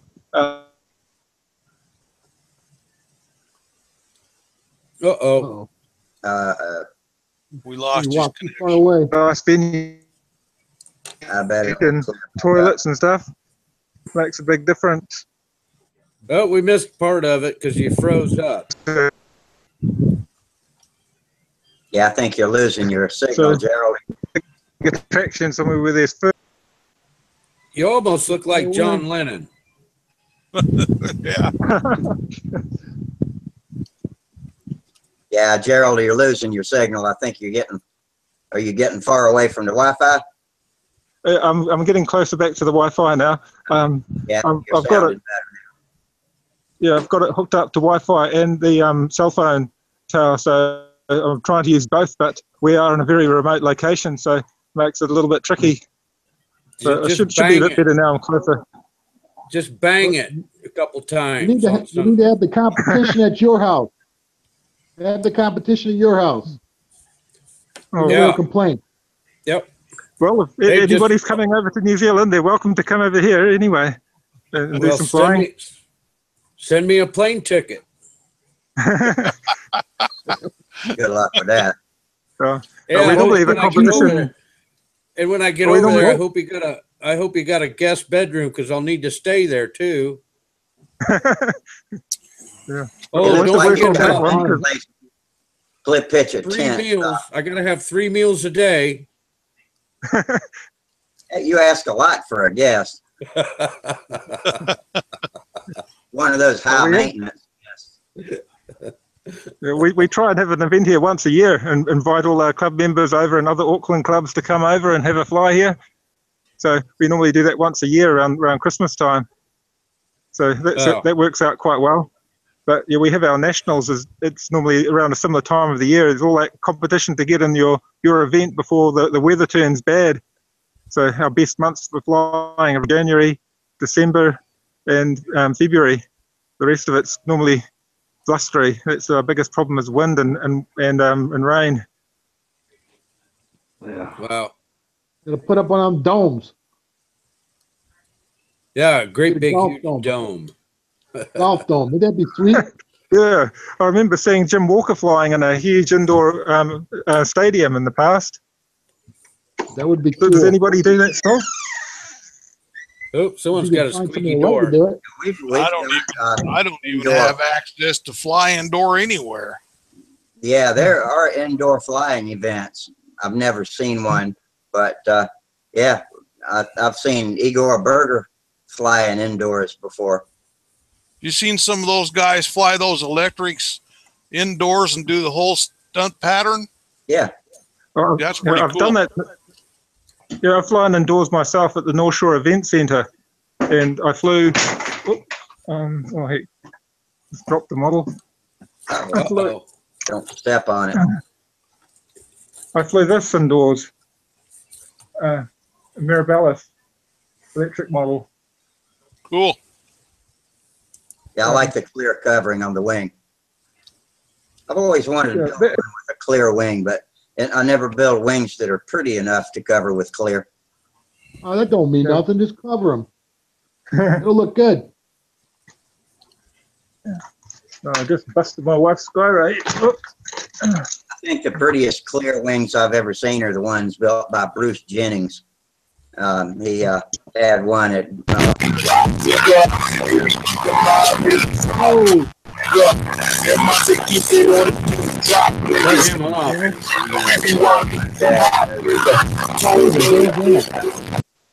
We're picking up a whole bunch of different stuff.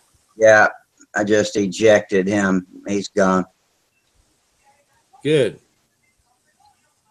Sound like Good an job. alien.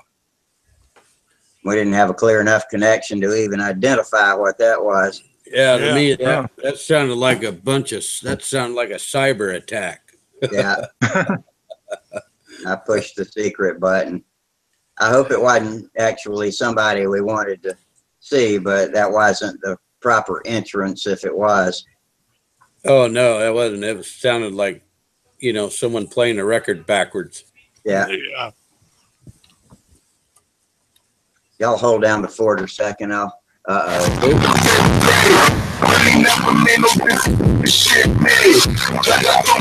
That's music there, man. You got him on too. All right, he's gone again. I don't know how permanently banned it. Did you rap it or something? I don't know. That was a different name from the one that came on a minute ago. That was Cog. He's probably the same guy with different call names. Yeah. He'll probably be back. I'll just leave the control room open so I can bang him out right away this time. It took me a minute to get to it. Oh, it's a pity, but some people have got to ruin it, don't they? I guess so. Well, we had somebody come on and moon us one night. So that was a nasty moon. I was actually. That was a nasty moon. That, thank goodness. Minnesota Mike says it was from North Korea. That's probably Could have been. Frank.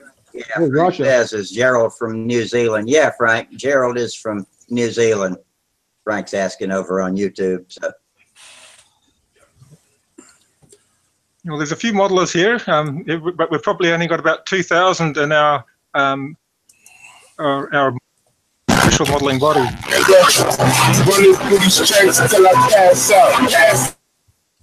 Raven RF this time. I know he wants to be getting on our nerves. I wouldn't want to admit to him that he really is, but it's probably obvious. I don't get it. You gotta have somebody out there doing it all the time. Yeah. Somebody without enough brains to be an aero modeler, apparently. Yeah. Oh, can I ask Wally a question? Sure. A couple of last session that you showed us your Magnum, and I think you said had a 60 on it. Was it a Super Tiger 60 or another sort of 60? Oh, we got another one, Rusty. Running through these checks until I pass out. It's a Fox 60. It's the Fox Eagle, the old one before they came out with you know, the 2 and the 3 that they got out now. This one was made in the mid 70s probably. Oh yeah, I've got 2 of them myself on models. Yeah, I really like them. Actually, I've got more of those engines. Let's see here. I'm going to go in this room and show you.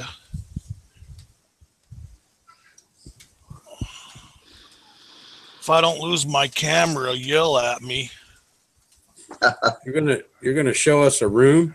Can you see I that? hope it's not 50 Shades of Grey. That there is right now. Yeah, okay. That's your chipmunk. That there is the Super Chipmunk. That's a SIG. Yeah. And then back there is my Top Flight Score. Can you see that? Yes. Yep. And then let me move this. Man, my video is real grainy. I can't focus on it. Yeah, That's mine is too. That's Wally's. He's just got a low bandwidth. Then this one here that you're on is my Legacy. That one there is a Alan Man, I want one of Brickhouse them. design. I want one That of one's them. got a Fox 60 in it. The Score's That's got a smoothie back Fox there. 60 in it. And that one over there is my Magnum. That one's got this. Now that Magnum has the Gold Head 60, which is like your Magnum, or it's like your Hemi head. Yeah. And it's got a tongue muffler. And then down here, when we've been talking about the LA 46s, that there smoothie is my youngest son's, and that's got the LA 46, which I will change the muffler out on that tomorrow. Cool. That's a Brodak R. Plus, you gotta take that 762 muffler and that 3030 and weigh them. I will. That 762 is half the weight of that 3030. Yeah, looking at that 3030, that's a lot bigger muffler. Yeah, that 762 weighs oh man, 3/10 or 3 ounces. I think 3 ounces. That's probably right.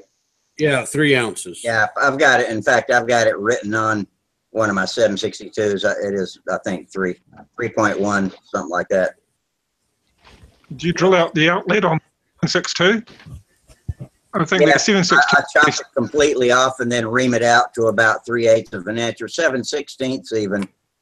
Yeah, And the only bad thing about it is it blows fuel all over the underside of the plane. You know. Well, I'll put a deflector on it. Yeah. A big Dubro deflector. Oh, well, after you chop the stinger off, those things won't fit on there. But well, I'll leave the stinger on there. Chop. Before you don't chop the stinger off. Fly it like that. Yeah, I'm not going to chop it off. But I'll put a deflector on it from here, coming down underneath the wing, keep the crap off these airplanes. Yeah. Yeah, but at least one thing is it directs it more of a path. Yeah. You know what I mean? It's not like that tongue muffler I got. It's all over the underside, the top side, side of the fuselage. Yeah. It just splatters it all over. Well, looking at this Stinger right here, it looks like I could take at least 30 thousandths out of there with a bit, to open that up some. Yeah, you can get maybe 40 thousandths. You can get enough. I want to leave just enough metal that I can put a Stinger deflector on it. Yeah. Or you could even with the Stinger off on it like mine, I could probably take a piece of aluminum tab that wraps around and JB weld it on. And I don't know if it gets too hot to JB weld. The thing with the diameter of the Stinger that's on that is the back pressure that you're putting in on the motor. Yeah. With the caster, with getting a 4.2 run. Yeah, because these things here, they actually are designed to run like an expansion chamber on a 2-cycle motorcycle engine.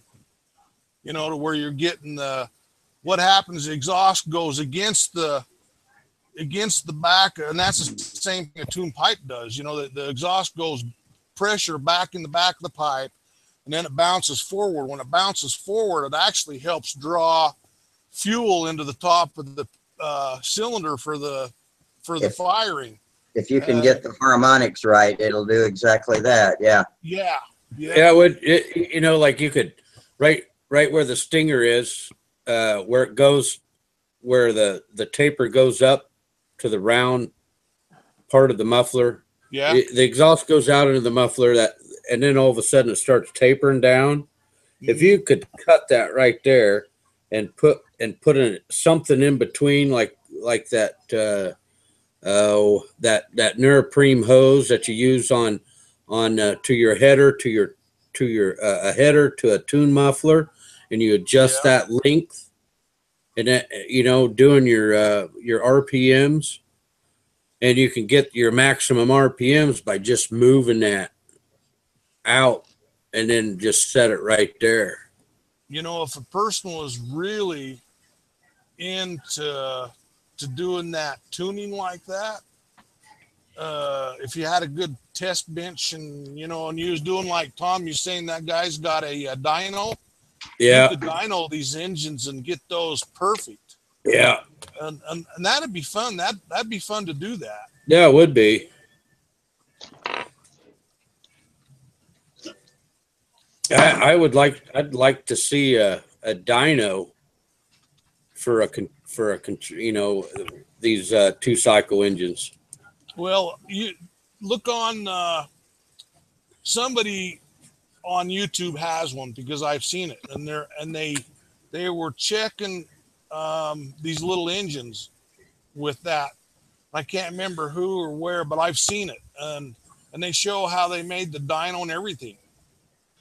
Wow. It's on YouTube somewhere because I've seen it, and it was quite interesting watching that. There's a site called Speak the Flight that has a lot of engine reviews on there, but most of the engine reviews are all pre-1980. But they've got a lot of performance reviews with the original tests by people like Peter Chin in England. But it's quite, when you've got an older engine and you want to find a test review on it, they're quite good.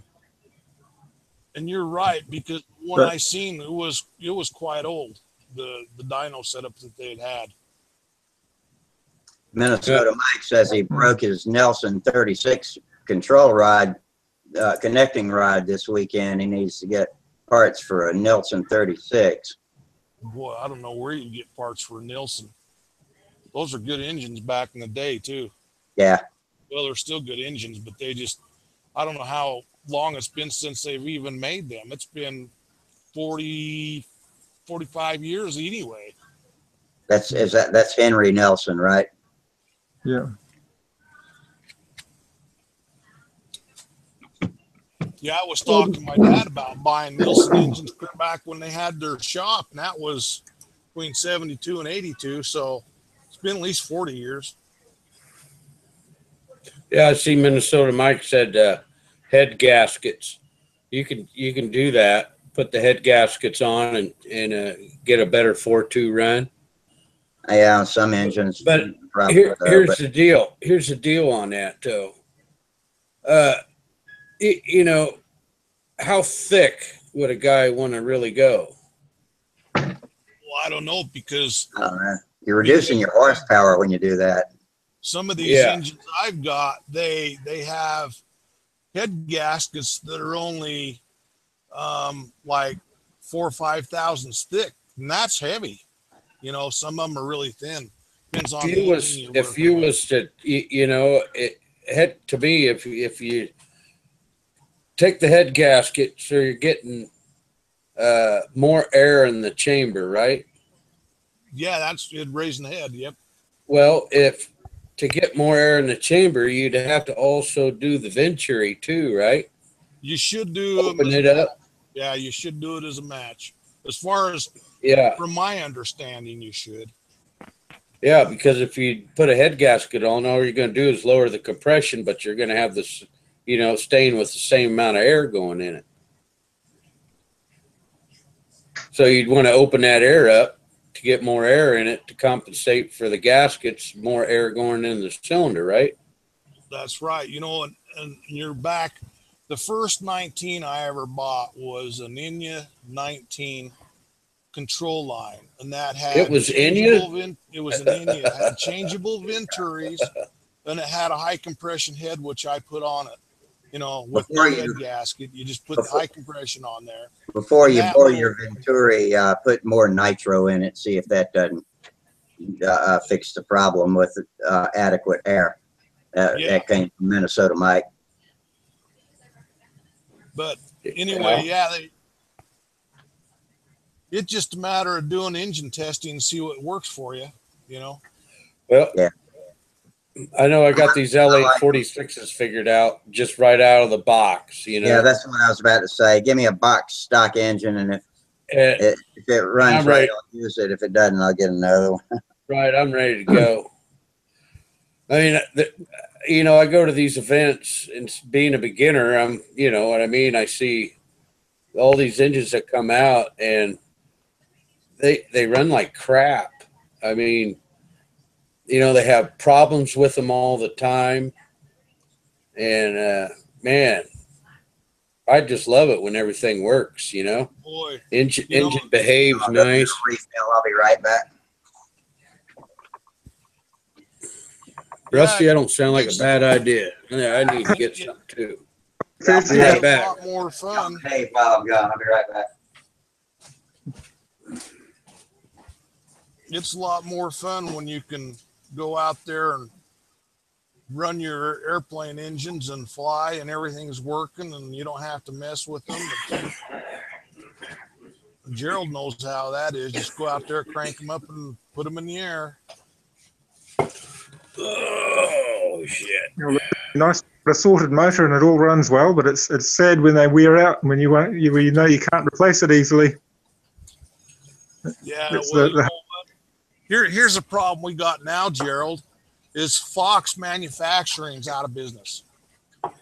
So if you can pick up any Fox things that you would like tonight, while we've been on here through eBay, I've actually bought 2 more mufflers for engines. Bought one for a 15 and I bought one for another Eagle 60. So if you need parts, now's a good time to try to watch and pick them up. I heard that CMB bought out Fox, and they're going to produce them again. What's that? B is going to bought out what's left of Fox, and they're going to produce them again. Well, I hope so. K&B, yeah, K&B Manufacturing, that's where all the stuff's going, I guess. But I hope they buy, you know, what about all of their molds and stuff for making cases and all that? They're going to buy all that stuff? I'm assuming so. That'd be awesome. That'd be great. Yeah, because there's some Fox stuff, you know, like them Fox 35s. There's a billion of them out there, but it's still nice to be able to run like me. I've got a brand new 60-year anniversary. Hey. You know, it's cool to have one of them, you know. What's a good way of, you know, you got a Fox 35, an old Fox 35 from the 70s. Yeah. You got good compression, everything's good there. What's a good setup for them? A needle valve, venturi size, and fuel. Well, you can't change the venturi because it's molded in the case. Most of the needle valve assemblies are their own Fox needle valves. What I did with mine is they have what they call a Hemi kit. They cost like $32, and you get a new head, you get a new back plate, and I can't remember what else comes in the kit. But anyway, you put all this together and it soups it up, and it makes it a really nice. It really puts out some bark when you get that engine put together. Okay, then what do you use for fuel?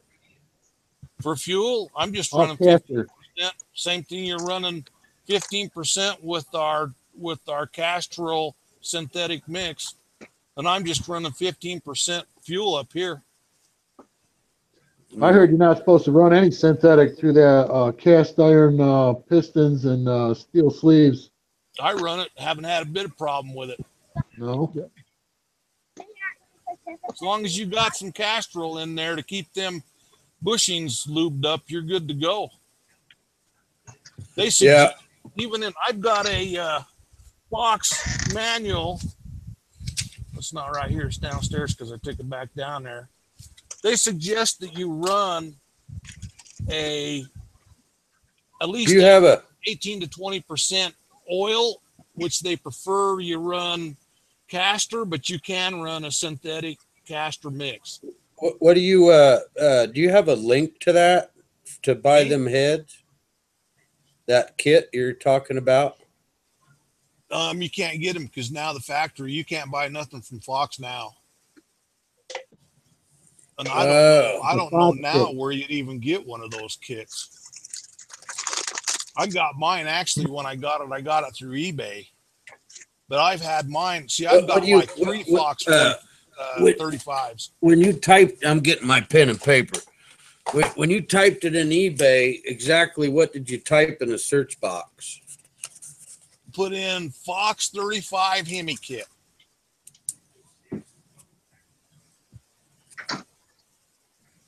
You might find one in there. I don't know. I haven't tried that since I bought mine. I've got 3 Fox 35s. One's an older one. One's in between that and my 60-year anniversary. It's either 60 or 50. It seemed like it was 60. But anyway, the one that's in the middle of that, which was brand new, I actually broke that engine in on the test stand, and then I put my Hemi kit in it. Hey, Thomas, can you see any changes that was made on your motor? Yeah, the head, the back plate, and the venturi and the needle valve assembly I can see, but to be able to see the timing, you'd have to take the sleeve out and compare it to a stock timing. Yeah. Yeah, I would like to know what that but is. I know this. I know this. Have one milled down. Something has been done to it because this thing is more of a wet 4-stroke in any LA 46 I've ever ran. I mean, when it's going around that circle with that tongue muffler and it's just, you know, like a real rich Sounds throaty. 46. Anyway, as soon as I pull up, that thing just, it's a beast. It's a good running motor. Well worth $30, I think. Minnesota Mike says Macoa is selling new old stock Fox engines and parts. Yeah, that's Fox Manufacturing. Same thing. Okay, right here, I'm on eBay. It says Factory Fox 35 Hemi. Is it a kit? Is that it? Look and see if it's a kit. See what's involved in the kit. Okay, hang on a minute. Can I share my screen? I don't know. So you can see? Yeah, sure. Okay, see it? I've got some price lists that, well, Would that be this? Would that be this one right here? Let's see. Right there? That's not all of it. Yeah, there's stuff a bit. So it's missing the back. Yeah, see that there's what they call the head button. Missing. And that there's your head, but they haven't got the back plate in there. You got to have a back plate too to make it work. Oh, what's the difference of the back plate? That's a stuffer back plate. I can't remember. It's been too long since I put mine together. But is that the stuffer back plate you're referring to? Yeah, well, I converted one, and the stuffer back plate goes in about another 1/8 into the crankcase, and it's a tight fit. Wow, I didn't know it was that deep. Oh, so it runs closer to the connecting rod. The back plate is. Yeah, it goes closer to the connecting rod. What you're doing is taking up room. Lowers the crankcase volume. I'll dig mine out for Friday and show it to you Friday, and a few other things. I can show you exactly what comes in the kit because everything that's the left is in a box. In fact, give me 2 minutes and I'll go down and get the parts because I still 2 got minutes. it in the box. No longer. 2 minutes. You're on the clock. I see Frank's with us live now. How you doing, Frank? Good. How you doing? There he is. Yeah. Well, we had a little spam over on the YouTube side a few minutes ago, didn't we? Yeah, it adds a little bit of color to the Hangout, I guess. Yeah, I don't know that guy. Somebody just smack talking. I didn't know if he was doing it in fun or just being a dick. So my dad always says, never let the little people bother you. yeah. Well, we've had our share of them tonight. Oh, I know. So what are you working on? What are you doing? I'm making an engine test stand for this. For that? It's a 120. Yeah. Where are you going to put that on? Engine. It's going to go on my ultimate biplane. Oh, that 4-stroke? Yeah. It's a 120. Wow. Is that wheel controlled? Yeah. Cool. I'd love to have a 52. I'd love to 4-stroke on a control line model. I got a 53. I got 2 48s. 2 OS 48s, brand new. This Wow. is that Zora. This is that Zora prop I was telling you about. Oh, I yeah. don't know if you can see it, but It's too bright.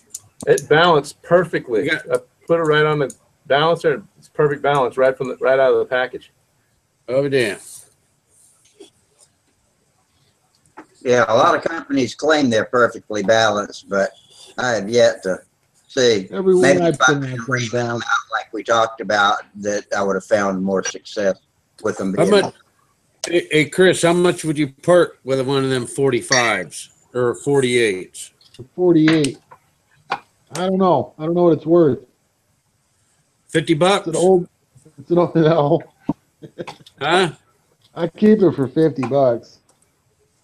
What about 60? I don't know. I kind What of like it brand is myself too. I got 2 of them together, and I got a left-hand rotation crankshaft for one of them. So I got them as a package deal for a twin engine. Huh. So I don't know. They're kind of big though. They're heavy. Yeah, that's right. That's right. So you gotta have the right size plane. Usually a 52 4-stroke equals about a 40, 46, Yep. 40 size motor. So you're just it's just a little under. So Probably a 40 size. you just get the right airplane for it. But they got a lot of torque. What is a surpass? Is that a 4-stroke? Yes. That's what I got. And then the older ones were called 48 FS. Surpass. And then the earlier ones were called FS. Was that 4? Those were 4-strokes too, right? Yeah.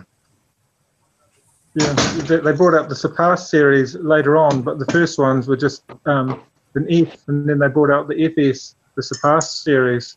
I know Bob Zambelli runs those Surpasses sometimes. He likes to build twin engine planes, and I know he's put 4-strokers on those.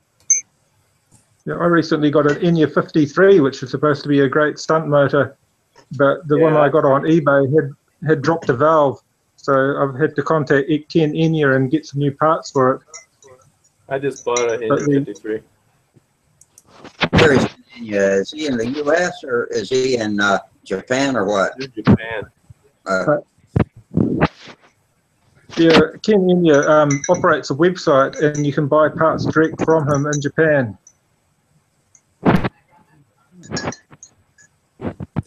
Here's a Fox 35 Hemi head stuffer backplate. Is that what that is? They call it a stuffer black That's the one backplate that goes in deeper, yeah. Oh, okay. Well, here it is. But you get the whole motor. Everything's all set up. It even comes with a tongue muffler. $125. It's not bad when you consider all the parts prices. It would add up quite quickly. Yeah, $125 make you holla. Here's my twin engine setup. Oh, let me click you up there. Oh, wow, man. My OS 48 twin engine setup. Look at you go. Are y'all locked in on that? I've got it highlighted here. Got the radio box and everything. Oh, that's trying to make it run off of one tank. Pain in the ass. Huh? It's trying to make them run off of one tank. I'll be damned. What do you got, Daddy? What's that? I got a Royal P38 kit. I want to put a 3-blade prop on my P40. Those run nice. Hey, a lot more bounce. Get a hold of Jeff Traxel if you figure out what pitch you want on that P40. And them carbon fiber props, I got one of them. And but it took my lap speed up a little, too much. So Yeah. I got I a had Master Air Screw 9.4 3-blade prop. That might work. I don't know. but that some bitch pulls though. That 3-blade pulls. Really? Yeah. Okay, good. Well, I like for them. You mean like when you turn into a climb, it's got authority? That's what I like. Yeah. When I hit that first plane over, I want to know that plane's going to go straight up, tight, and over. Yeah. I can't. That's why I don't like flying 4.2 brake so much. I never trust it before the wing over. Yeah, that's a nice one, Wally. That's the Hemi back plate. I found it on eBay there. They call it a stuffer. Yeah. A stuffer back plate. And then you got your head and your button, they call it, which goes underneath the head, which gives you your compression. And this baby, maybe the stuffer. It's got some compression. Maybe the stuffer compensates if you Hemi the head out. So you were talking about needing more air, and Mike said added more nitro, but does the stuffer back plate, is that part of its function to compensate for the reduced volume at the other end? I mean, for the increased volume. It works is all I know. And Okay. then if you get the kit, you get that. I didn't. The head, the button, and you get a gasket, a head gasket, and you're rock and rolling. And this engine is the 60-year anniversary engine. I thought I had this on my other 35, but I actually put it on this newer one. Yeah. Wow. I didn't even ask that question right a minute ago, but I guess you knew what I was talking about. Hey, can I share my screen again? I want to show you this motor. Yeah. Yeah, and then this, your intake's molded in, so you really can't change it. Right. Not unless you want to stack a tube in it or something. Can you see it? Let me see. Yeah. Hold on here.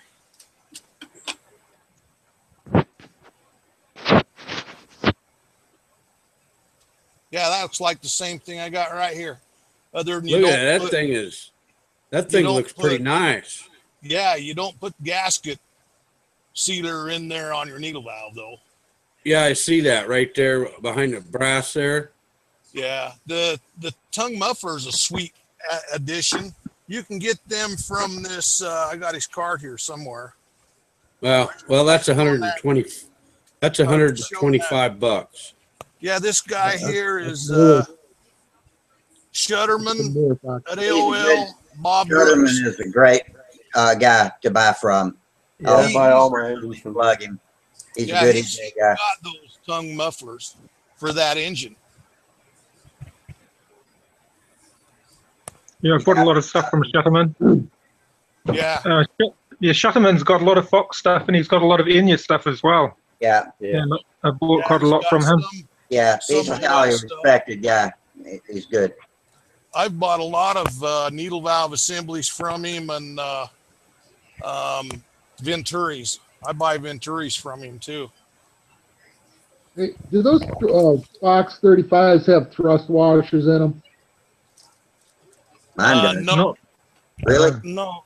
It goes, I'll show you. I'll just show you right here. Well, I guess I can't because I can't get this nut off the prop. I got this little dummy spacer, but they run from the back plate right on into the bushing that goes through the motor. So there's no washer. Really? Yep. Yeah, I thought you got like 30 thousandths gap in there. Probably 20. Yeah. Without getting the feeler gauge and putting it in there, you can see light in there, so I'd say 20. Okay. Because I That's got a a good couple little engine. foxes. They made it a rock and roll engine, man. I thought I lost the thrust washers on there. No, I don't remember any thrust washers being on there, and I don't know what happened to my parts list, or I could tell you 100% sure. I'll dig that stuff up and tell you for sure Friday. And I'll have my head and stuff that I took off of this that I don't know where it's at down there, but it's down there. What do you got on the front of that crank? Oh, it's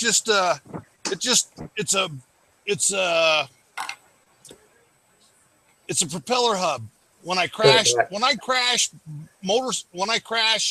airplanes and I break props, or if I just break a prop in the grass or something, I take and cut the blades off and then sand this smooth, and I use that for spacers so I can tighten up the nuts so I don't lose any washers and prop nuts. Oh, okay. So it's all it is just a spacer. Oh, okay. All right. I got you. I thought maybe I was missing. I thought maybe it was something, I was missing something. Oh, no. I thought there was some people put a suspension washer in there, like a sway bar washer in there, because it sort of takes up the gap nicely. I got a couple other things I brought up. This here is a bag of parts for looks like, yeah, it is. This is for a Fox 50. This is ball bearing with a ring. This is a ring piston. I don't know if you can see that or not. I haven't got my camera where it needs to be. Move it to your left a little bit. Yeah, boy, that's a small ashtray. There you go. Yeah, really. And then I'll show you I got a piston. I got a piston out of a 454, and I made an ashtray out of it. That's a big old piston. How wide is a 454 piston? About 4.5. At least. About 4.5 inches wide. Oh, at least. Yeah, probably. I can't remember this years ago, but it's probably close to 5. Yeah, this here is the head button that they use. Fox uses a head button, and then this is the head itself. So this is this. That's all they're doing here, and I do have a couple of 60s that the squish in here has been machined. That's changed that setup. Huh. How much did you sell that one that's all ready to go, that Fox? Oh, sell that thing. I'd have to think about it. That's my pride and joy, man. This here's the Fox. Gerald will know these babies right here. These are, I got so much stuff, Tom, you wouldn't believe it. This is the Fox. Send me a ticket. Muffler that. Oh, the flow-through muffler. Center airflow through that. Yeah. And then this one here is the one that's plugged. So you set them up on how you want them. I got another one of these tonight, believe it or not. And then this here is, Gerald will be familiar with this too.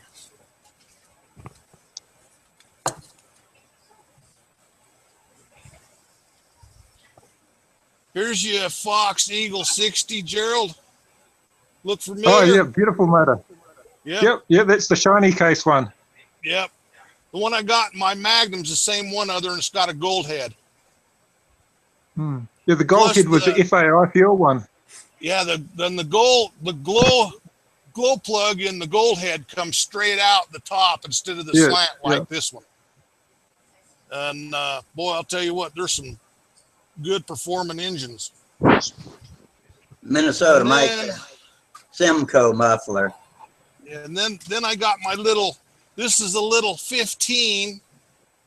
I got another muffler for this baby tonight because I got 3 of these. And these are little screamers. I'm going to put a set of them on a P38 for next year. Do you recognize the name Simcoe muffler? Simcoe. Yeah, that's what Minnesota Mike just posted. I've heard. That name's familiar with me. Simcoe mufflers. Simcoe. SYMCO. Well, Wally, there's a Fox 15X with its little muffler on here. Let me see what you got there, Gerald. Let me get rid of some of this stuff, get it out of the way. Is that the same thing that Wally was just holding? Yeah, that's with the factory muffler on it. I was just flying that on the weekend. Uh-huh. I had an APC prop on it, and the APC prop came off, and we got a shaft run. Oh, so yeah? I put it, yeah. The APC prop didn't grip the hub very well, that very hard prop. So hold the plane up higher, because the nose is too far down. Yeah. Yeah, you'll have to take it. It's still I can't just a little sample. Yeah. So did the shaft run damage the engine, or did it come out okay? No. There. I put it when the motor stopped up. When the motor was running on its shaft run, I put it straight down vertical and planted the motor, and it stopped the motor before it did any damage. Good. So they're a brilliant little motor, but the APC prop just didn't grip the hub very well. This is what you do with them, Gerald. Have you got a, you've got a, what do they call it? Shoot. Well, you can do it a couple of different ways. You can do it with a scribing, those electric scribers. Like you put your initials in tools. Yeah. Yep. Or you can do it with, I do it with a real thin cutting blade on my Dremel tool. I mean, they're thinner than thin. You can put little notches in them. APCs are famous for that. So put a bunch of little slices in the back of that prop so it'll grab your prop backwasher there, your thrust plate. I do the same thing to the drive plate too, and the front washer. I chop slots on the back of those to help hold it. I've seen guys take the back plate of the splinter and put sandpaper on it. Yeah, that too. Yeah, anything to roughen it up. Here's some more Fox 15s right here with mufflers. So you're familiar with them babies. Yeah. There's something else I'm going to show you too before I cut loose. I rebuild some engines too, but this is what I've done with several of them. Did you ever have show and tell when you was a kid in school? Oh yeah. Man, I bet you aced that. I do miss it. And this right here, see that bearing? That's a ceramic bearing. 100% ceramic. And that thing, I've got several engines set up with ceramic bearings in them. And those things will outlast a steel bearing any day. But they're also lighter, aren't they? They're lighter, and when you spin them, they will outspin a steel bearing, probably 4 or 5 times to 1. Now, ceramic is kind of a catch-all term, but is that a metallic mixture? What is ceramic actually made of? You'd have to get in the bearing shops there on their websites and see it's some kind of magic formula that makes that. And this is no kidding. When my son introduced me to these bearings, they were using them in dirt bike transmissions because he flies all over the country on dirt bike team, and he builds motorcycles for these go fast guys. And I think they're more heat tolerant too. They're more heat tolerant, and you can put them on the ground and hit them with a hammer, and you can't break them. It's amazing how durable those things are. It'd blow your mind. But I've got several engines that I've got those in. Is that like a roller bearing, or is it like a bushing style? It's a roller bearing. It's a roller bearing. Do you buy those? So you can see it better. Do you buy those from Boca Bearings? Boca's got them. Yep. Yeah. They say that Boca's cheapest bearings are better than any of the OEM stock that we get in our engines. I mean, this thing here is so smooth and it'll run and run and run. It's crazy. Oh, it's a fidget spinner. Yeah. They're we've got cool. one here. Before I go, I'll show Wally one. He'll know what this one is. Hold on, let me get you. Oh, that's That looks like a 59. Yeah, Fox 59. Yeah, there you Wow. go. With a side. Wow, plug man, on the it. plug's out on the Yeah, side of I the gotta head. tell you, Two I plugs. really like that No, poster back there. That's killing me. That's pretty cool. That poster's killing me, Gerald. Gerald. There you go. Salvage Yeah, poster. that's a good engine too. That's Hey, really whoa, a good stop. engine. Don't move your picture, Gerald. That picture in the background is awesome. Well, that's his wife. Now, boys, She's awesome. Yeah, you can tell a man yeah. has been divorced. there for we too go.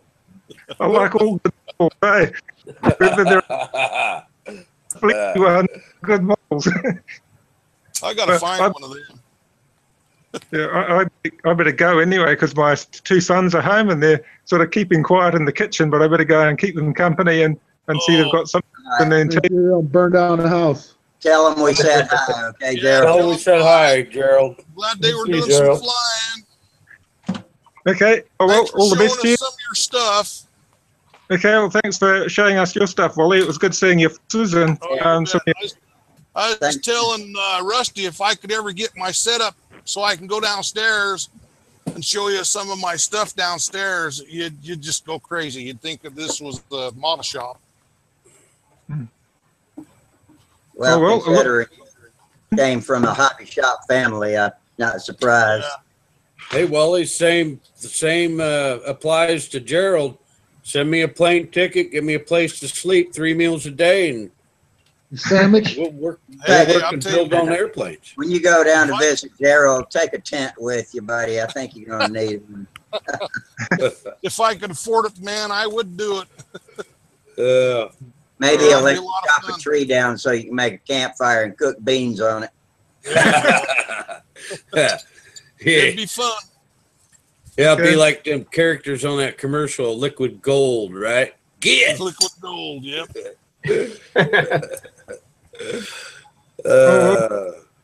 And Yeah. catch up.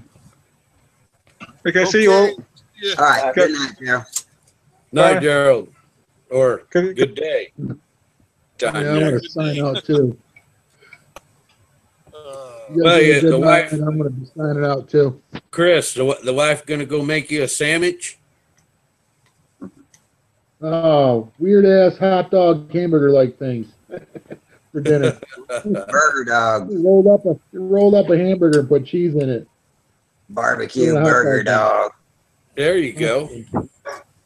That's I what ate it. that Dr. Huxtable used to fix in his backyard. Barbecue burger dogs. Him and Hey. Theo. When I make hamburgers, the first thing I go to is I go in the bread drawer and look and see if I got hamburger buns or hot dog buns. If Yeah. I got hot dog buns, well, I roll them up. There you go. All right, you guys Go have a good tell your night. I wife. gotta take off. All right. Tell your wife I said hi. Yeah. See you next week. Yep. See you, Yeah, buddy. Thanks for the warning. Yep. Man, this thing has got some major compression.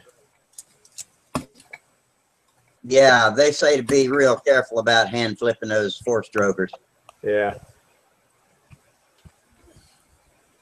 You start that with an electric starter. Yeah, I have one. I ordered a carbon fiber spinner for it too. It must be the video because that prop looks like it's like 5 or 6 feet long, dude. Yeah, 16 inches. Dude, that's a big one. That's Yeah. a big propeller. yeah. I only got 11 inches. Yeah, well, those four-strokers got enough torque to swing a big one. Oh yeah. Oh, Frank. Yeah, I ain't been on here in a while. Sometimes I work whenever you guys are on.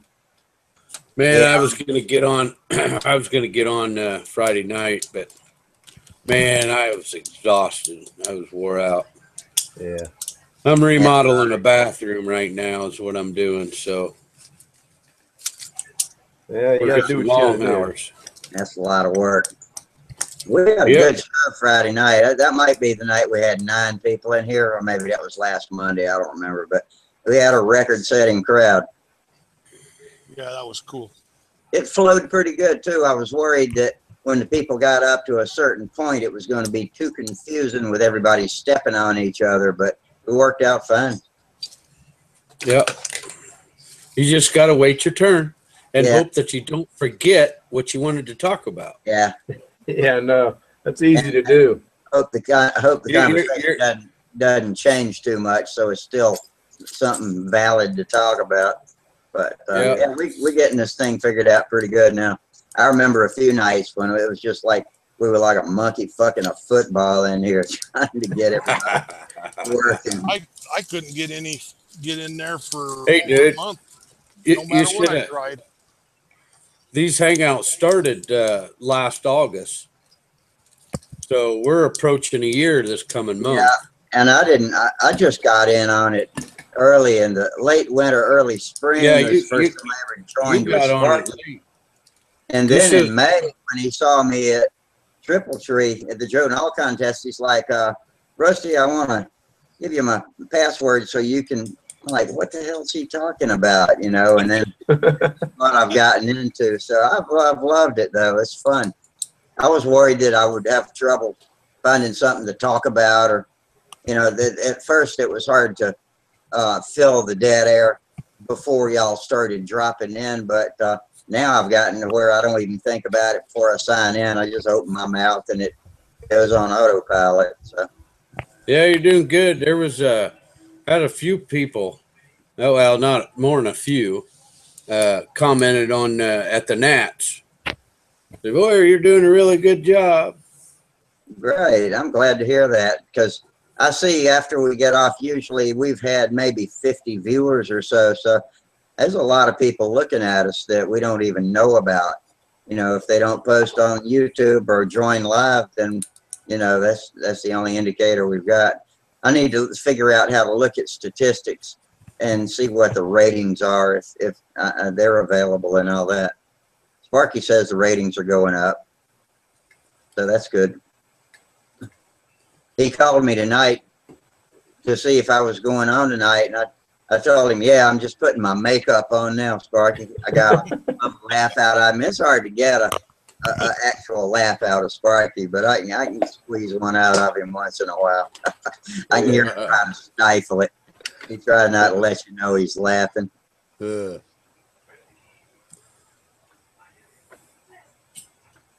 Yeah, I've got him to laugh a couple times. But yeah, I think it was at me. That's entirely possible, but hey, take it however you can get it, you know. Boy, I tell you what, I would be walking around looking at the Nats, you know, and all of a sudden I'd hear Sparky go, "Hey, Tom, come over here." And he'd be with a bunch of guys sitting underneath the canopy shade, you know. "Tom, tell these guys how much your paint job was." He said that several times with the, you know, through the week, you know. Yeah. I was like, I just told him I had it rehearsed after a couple times. 50 cents. $50 $11 for the whole thing. And if guys' eyeballs would go, "What? 50 cents?" Yeah. Avio Jet calls me Rattle Can Rusty. He's, you know, we got all these guys painting with high-end sprayers and compressors and stuff, and I'm out here spraying my planes with rattle cans, and he got so interested in that he decided to start a project out of it and did several spectacular looking planes. That 007 Sky Falls flight streak, man, that's the best rattle can job I ever saw. And of course, combined with his vinyl graphics and all, it's a beauty. Huh. Have you ever seen that? How much that paint weigh? Rust-Oleum enamel is heavy, but I've since graduated to the Duplicolor acrylic lacquer, and it's really light, and it gets better coverage. And the nozzle's adjustable. It sprays a razor edge, so it doesn't have that big, stupid round spray pattern with the hole in the middle. You know, so Rust-Oleum's gone. I'm strictly a Duplicolor lacquer man now. Perfect Touch from the car store. Duplicolor, you said? Perfect Match. Oh, Perfect Match. Yeah. I want to get something. I want to get something to just spray that junior flight streak, so I can get that thing up in the air and get some flight time in. But you try that Perfect Match, it dries as fast as dope does. Okay. Yeah, it's great stuff. Yeah. All right. Yep. I've used it myself. It's expensive. You know, $6 for a short can, but still, it's worth it. Yeah. And you get good coverage, so you don't have to put near as much on. That junior flight streak's pretty small too, so it wouldn't take too much. What engine on that are you using on the junior flight streak? It's a Enya 15 bushing motor. You think a TD09 would work on that plane? Probably have a lot more room. 09 or 15 in disguise, but that was back in the day. So I've got an 09 I've never used, and I've been curious to use it on something. Yeah. I want to build a. You know what a Cox Hyper Viper plastic plane looks like? I haven't seen one. It looks like a real, honest to goodness, bona fide stunter, but it's underpowered with just a little 049 Reedy in it. I don't know why they didn't put a TD in it, but I want to build a profile model of that with the same paint job and scale it up to fit a junior size. And I think the TD09, I've even drawn it. You know, I got it on graph paper, but it's been years, and I've always been talking about it and dreaming about it, but never have built it. And so I'm looking for something to put a 09 on. Yeah. That Hyper Viper is a pretty airplane, just a plastic Cox, but it's a wonderful looking plane if it just had enough power. Yeah. I've seen people fly a full pattern with them. Oh, I know what you're talking about. Was that the one that had the foam wing? Yep. Yeah. It does. Yeah, I know what you're talking about now. Yeah, it's kind of got a purplish colored checkerboard with green, and it's kind of a cool paint scheme. I don't know if I could duplicate it worth a damn or not, but I like the lines on it, and I figured that I would build it with flight streak moments, because I know a flight streak is a good plane, and the Hyper Viper's got an awful long nose, and I'm worried about balance problems with it, and I know how to balance a flight streak during the build, so I could make it look the same, you know, basically, and just kind of copy the basic look of the Hyper Viper. I just like that. I just like the looks of it, and I want something to put that 09 on. I've been dying to fly it, but I never have even cranked it. Oh, Gerald says, oh, the boys were making popcorn on the stove while he was talking about the Fox 59 before. Great stuff. And he thanks us, Gerald. And then he said, the Hyper Viper was let down by the engine, and it was the first thing I swapped on mine. Yep. If you could refit that Hyper Viper with a TD 049, then that would probably be a great combination. It's probably a little small for the 09, but if I build one, I'll make it a little bit bulkier. I got me a half A plane. I just need to build it. It was that one I was talking about a couple weeks ago. I got a Little Satan and a P-51 in the box that are not yet built. And I've got a Little Satan already built, but it's getting old, so I might like to build a new one day. Those are awful fun planes to fly. I can fly the shit out of my Little Satan. That's a wild plane. Yeah, I think you have a hell of a good time flying that, looking at the videos. Yeah. The loops are a little large on it. I'm not sure what my problem is with that. It's so damn May- fast. It's what? It's so damn fast. Maybe. It's got a narrow wing, and I could probably reduce the size of the prop and get it to turn tighter. I'm using a 5 1/4 3 on it right now, a cut down master air screw. I could probably go down to a 4 3/4 prop on that. And I've got one of the back plates that I get it from Texas Timers that screws into the back of the engine, and it's just got radial screw holes all the way around it, so you can screw it right to a flat radial back plate or radial motor mount. So that's how I got it mounted to the Satan. See if I can find a picture of it up close. I don't know if I've ever showed that one to you up close. I was kind of proud of that. It was my first scratch build. Well, Satan. It ain't looking. Oh, here we go. Decals. Here we go. Open file. See if I can find a good picture of it. So can that engine, can you beam mount it or backplate it like that? Run either way? You can. With that screw-in back plate, it's just got a flat disc on the back that allows you to screw it to a flat-faced motor mount. On that 049 that they was passing around that you did that one little video on, didn't that have one of them back plates for that? I'm trying to remember. I'm not sure which video you're talking about. Well, it's the one where they, you do the pass around, you get it for a while, then you pass to somebody else. Oh, yeah, that was the traveling engine. That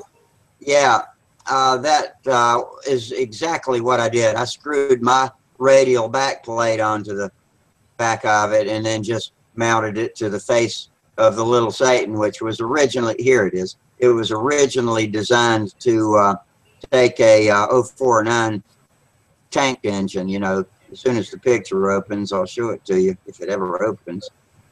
Here we go. Okay. It's not really visible that well, but let's see if I can share it. Screen share, application, little Satan. Okay. Can you see it behind the cylinder? You can see a couple of holes. It's just a disc. And you take the back plate out and screw that in. So if you want to open the engine up, you just unscrew it without even unbolting it from the motor mount to work on it. That's cool too. And a little bladder on the side's kind of hiding it. And you see I put a spar in it too. The kit bills don't have a spar in them. How does that bladder work? It is a piece of surgical tubing that I put a one-way valve in the back of it, and that way I fill it up from the rear. So I clamp the front off with a pair of plastic hemostats and put my syringe to the back of it and just pump it up, and it grows up to about 1 inch wide, but then it only gets longer and longer as you fill it. So the pressure into the engine, the fuel pressure is the same, and it just shrinks shorter and shorter until it runs out of gas. Oh, okay. That's cool. How many ounce?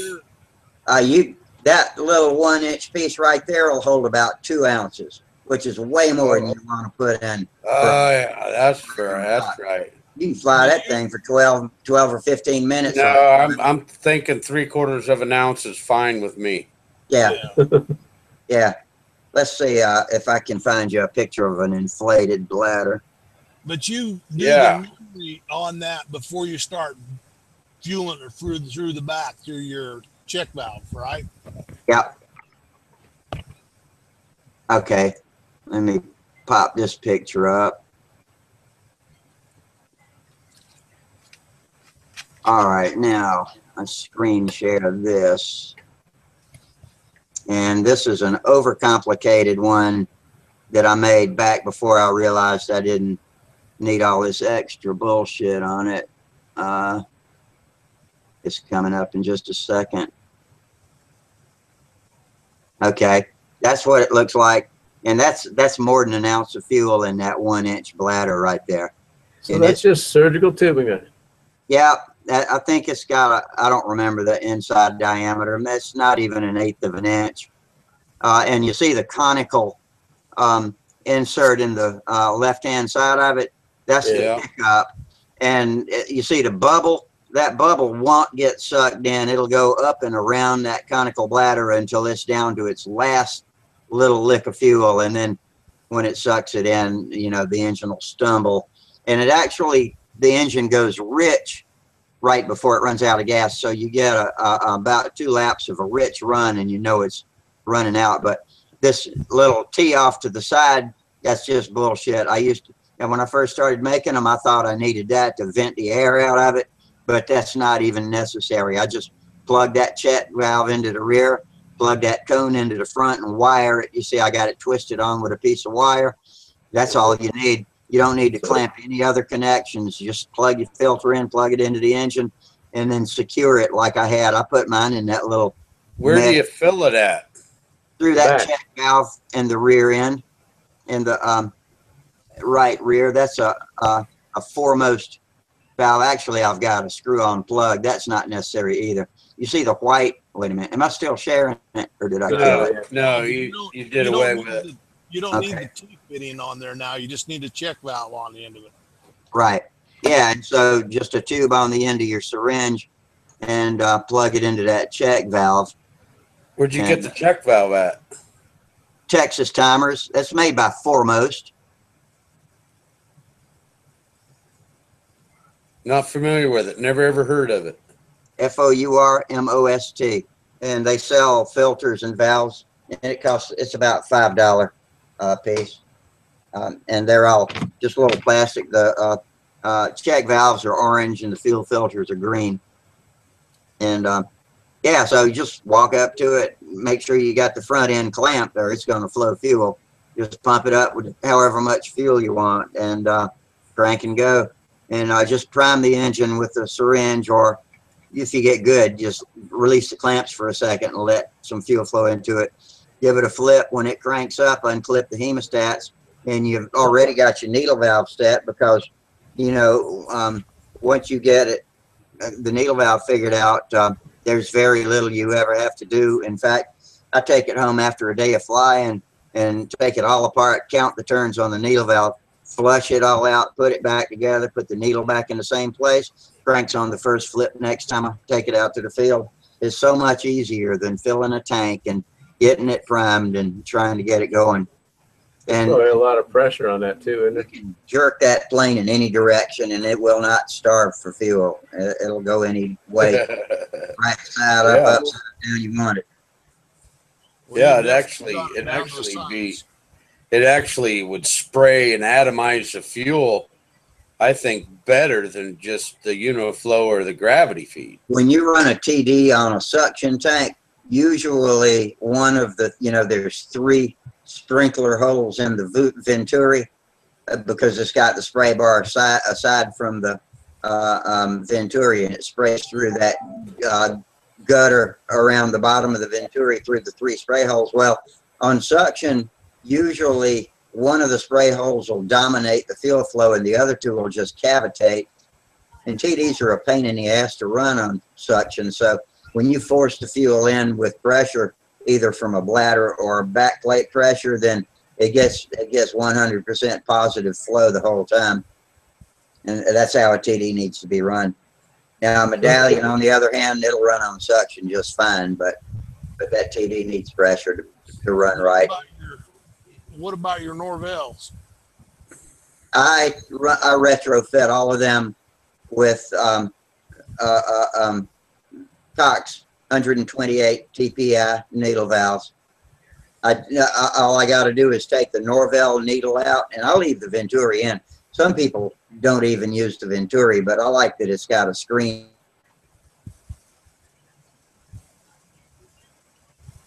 Yep, you froze up. Yeah. Wonder what's going on with that. We lost our master and commander. Yeah, we did. Uh-oh. Who's next in command? Rattle can Rusty.